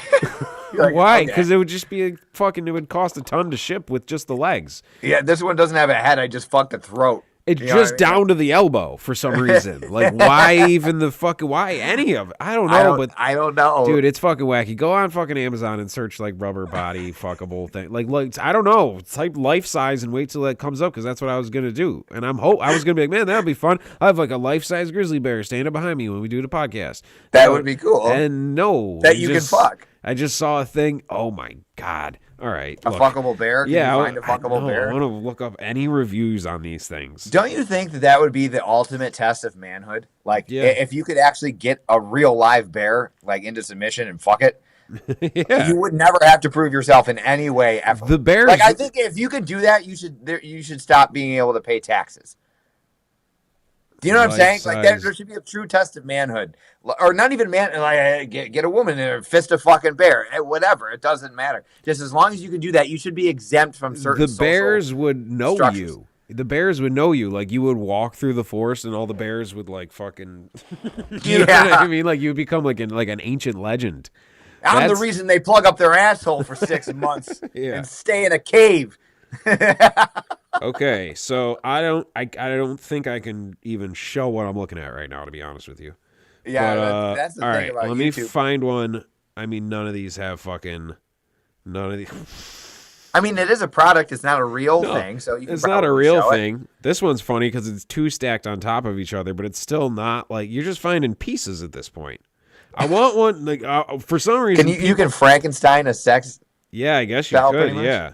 There's nobody has. Oh, okay. Here we go. False advertisement on weight and size. Sent 6 pounds in. Size misrepresented. Too small. It's way too small. Like, seriously. These are the fucking reviews. They're all negative. Can everyone take pictures of items? Can people show pictures of your received items? It would be helpful. It would be small, but someone else might be okay with. Oh, this is obviously the person who's selling it. Is like send to take pictures. What's small to you might be big to somebody else. Hey, take it easy, Kevin. Thank you, buddy. Don't go fuck one of these things. He's like, all this talk. He's like, I'm going to go. Yeah, battery's dying, guys. I got 4% to get this thing out here. You fucking, that's a game. That's going to be a game show one day in this fucking decline of civilization. It's going to be like guys with 4% on their phone and they have to jerk off with a flashlight to complete before their phone dies. And that's it. All right. So that's the society we're living in, people. Absolutely. All right, I have to piss like a motherfucker. All right, thanks everybody. Good, man. I think we're solid. I think that was a good episode. Yeah, share, tell the right friends. Yeah. I shared the Facebook page today. I just kind of fucking because I haven't had a Facebook page to share in like a long time, so now it's a different format. I had no idea. So some of you got it. Thanks for liking the page. Actually, did we even advertise on the Facebook today that we were going? Like, I thought you did. You said you were gonna. I thought you said you were going to do it. I said I was going to do it. I didn't because I'm an asshole. It's fine. I don't think anyone fucking looks at that. Like I said, dude, like you fucking... Facebook's you post it and it's zero, and like nothing, zero, fucking goose egg. And then you do a show and the chat's got people in it and then people are telling me they're like, it's all right. Just it'll spread. Good. It'll spread. We're not going away. You can't. No, it's a terrible thing you can't get rid of. Sorry. It's not a death sentence anymore, but you can live with it. You living with Thurman and Lala is a challenge, but it can be done.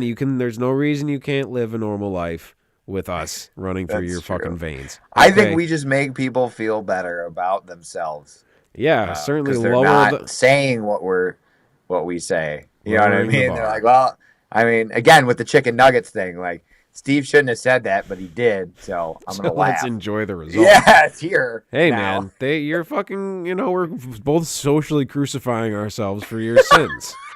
Absolutely. Yeah, for real. But whatever. All right, so go watch the Patrice documentary and buy some fucking tickets to come to the St. Patrick's Day gig. Okay? Yeah, it'll be fun. Okay, all right, good night, guys, everybody. Bye. Bye. Jesus Christ.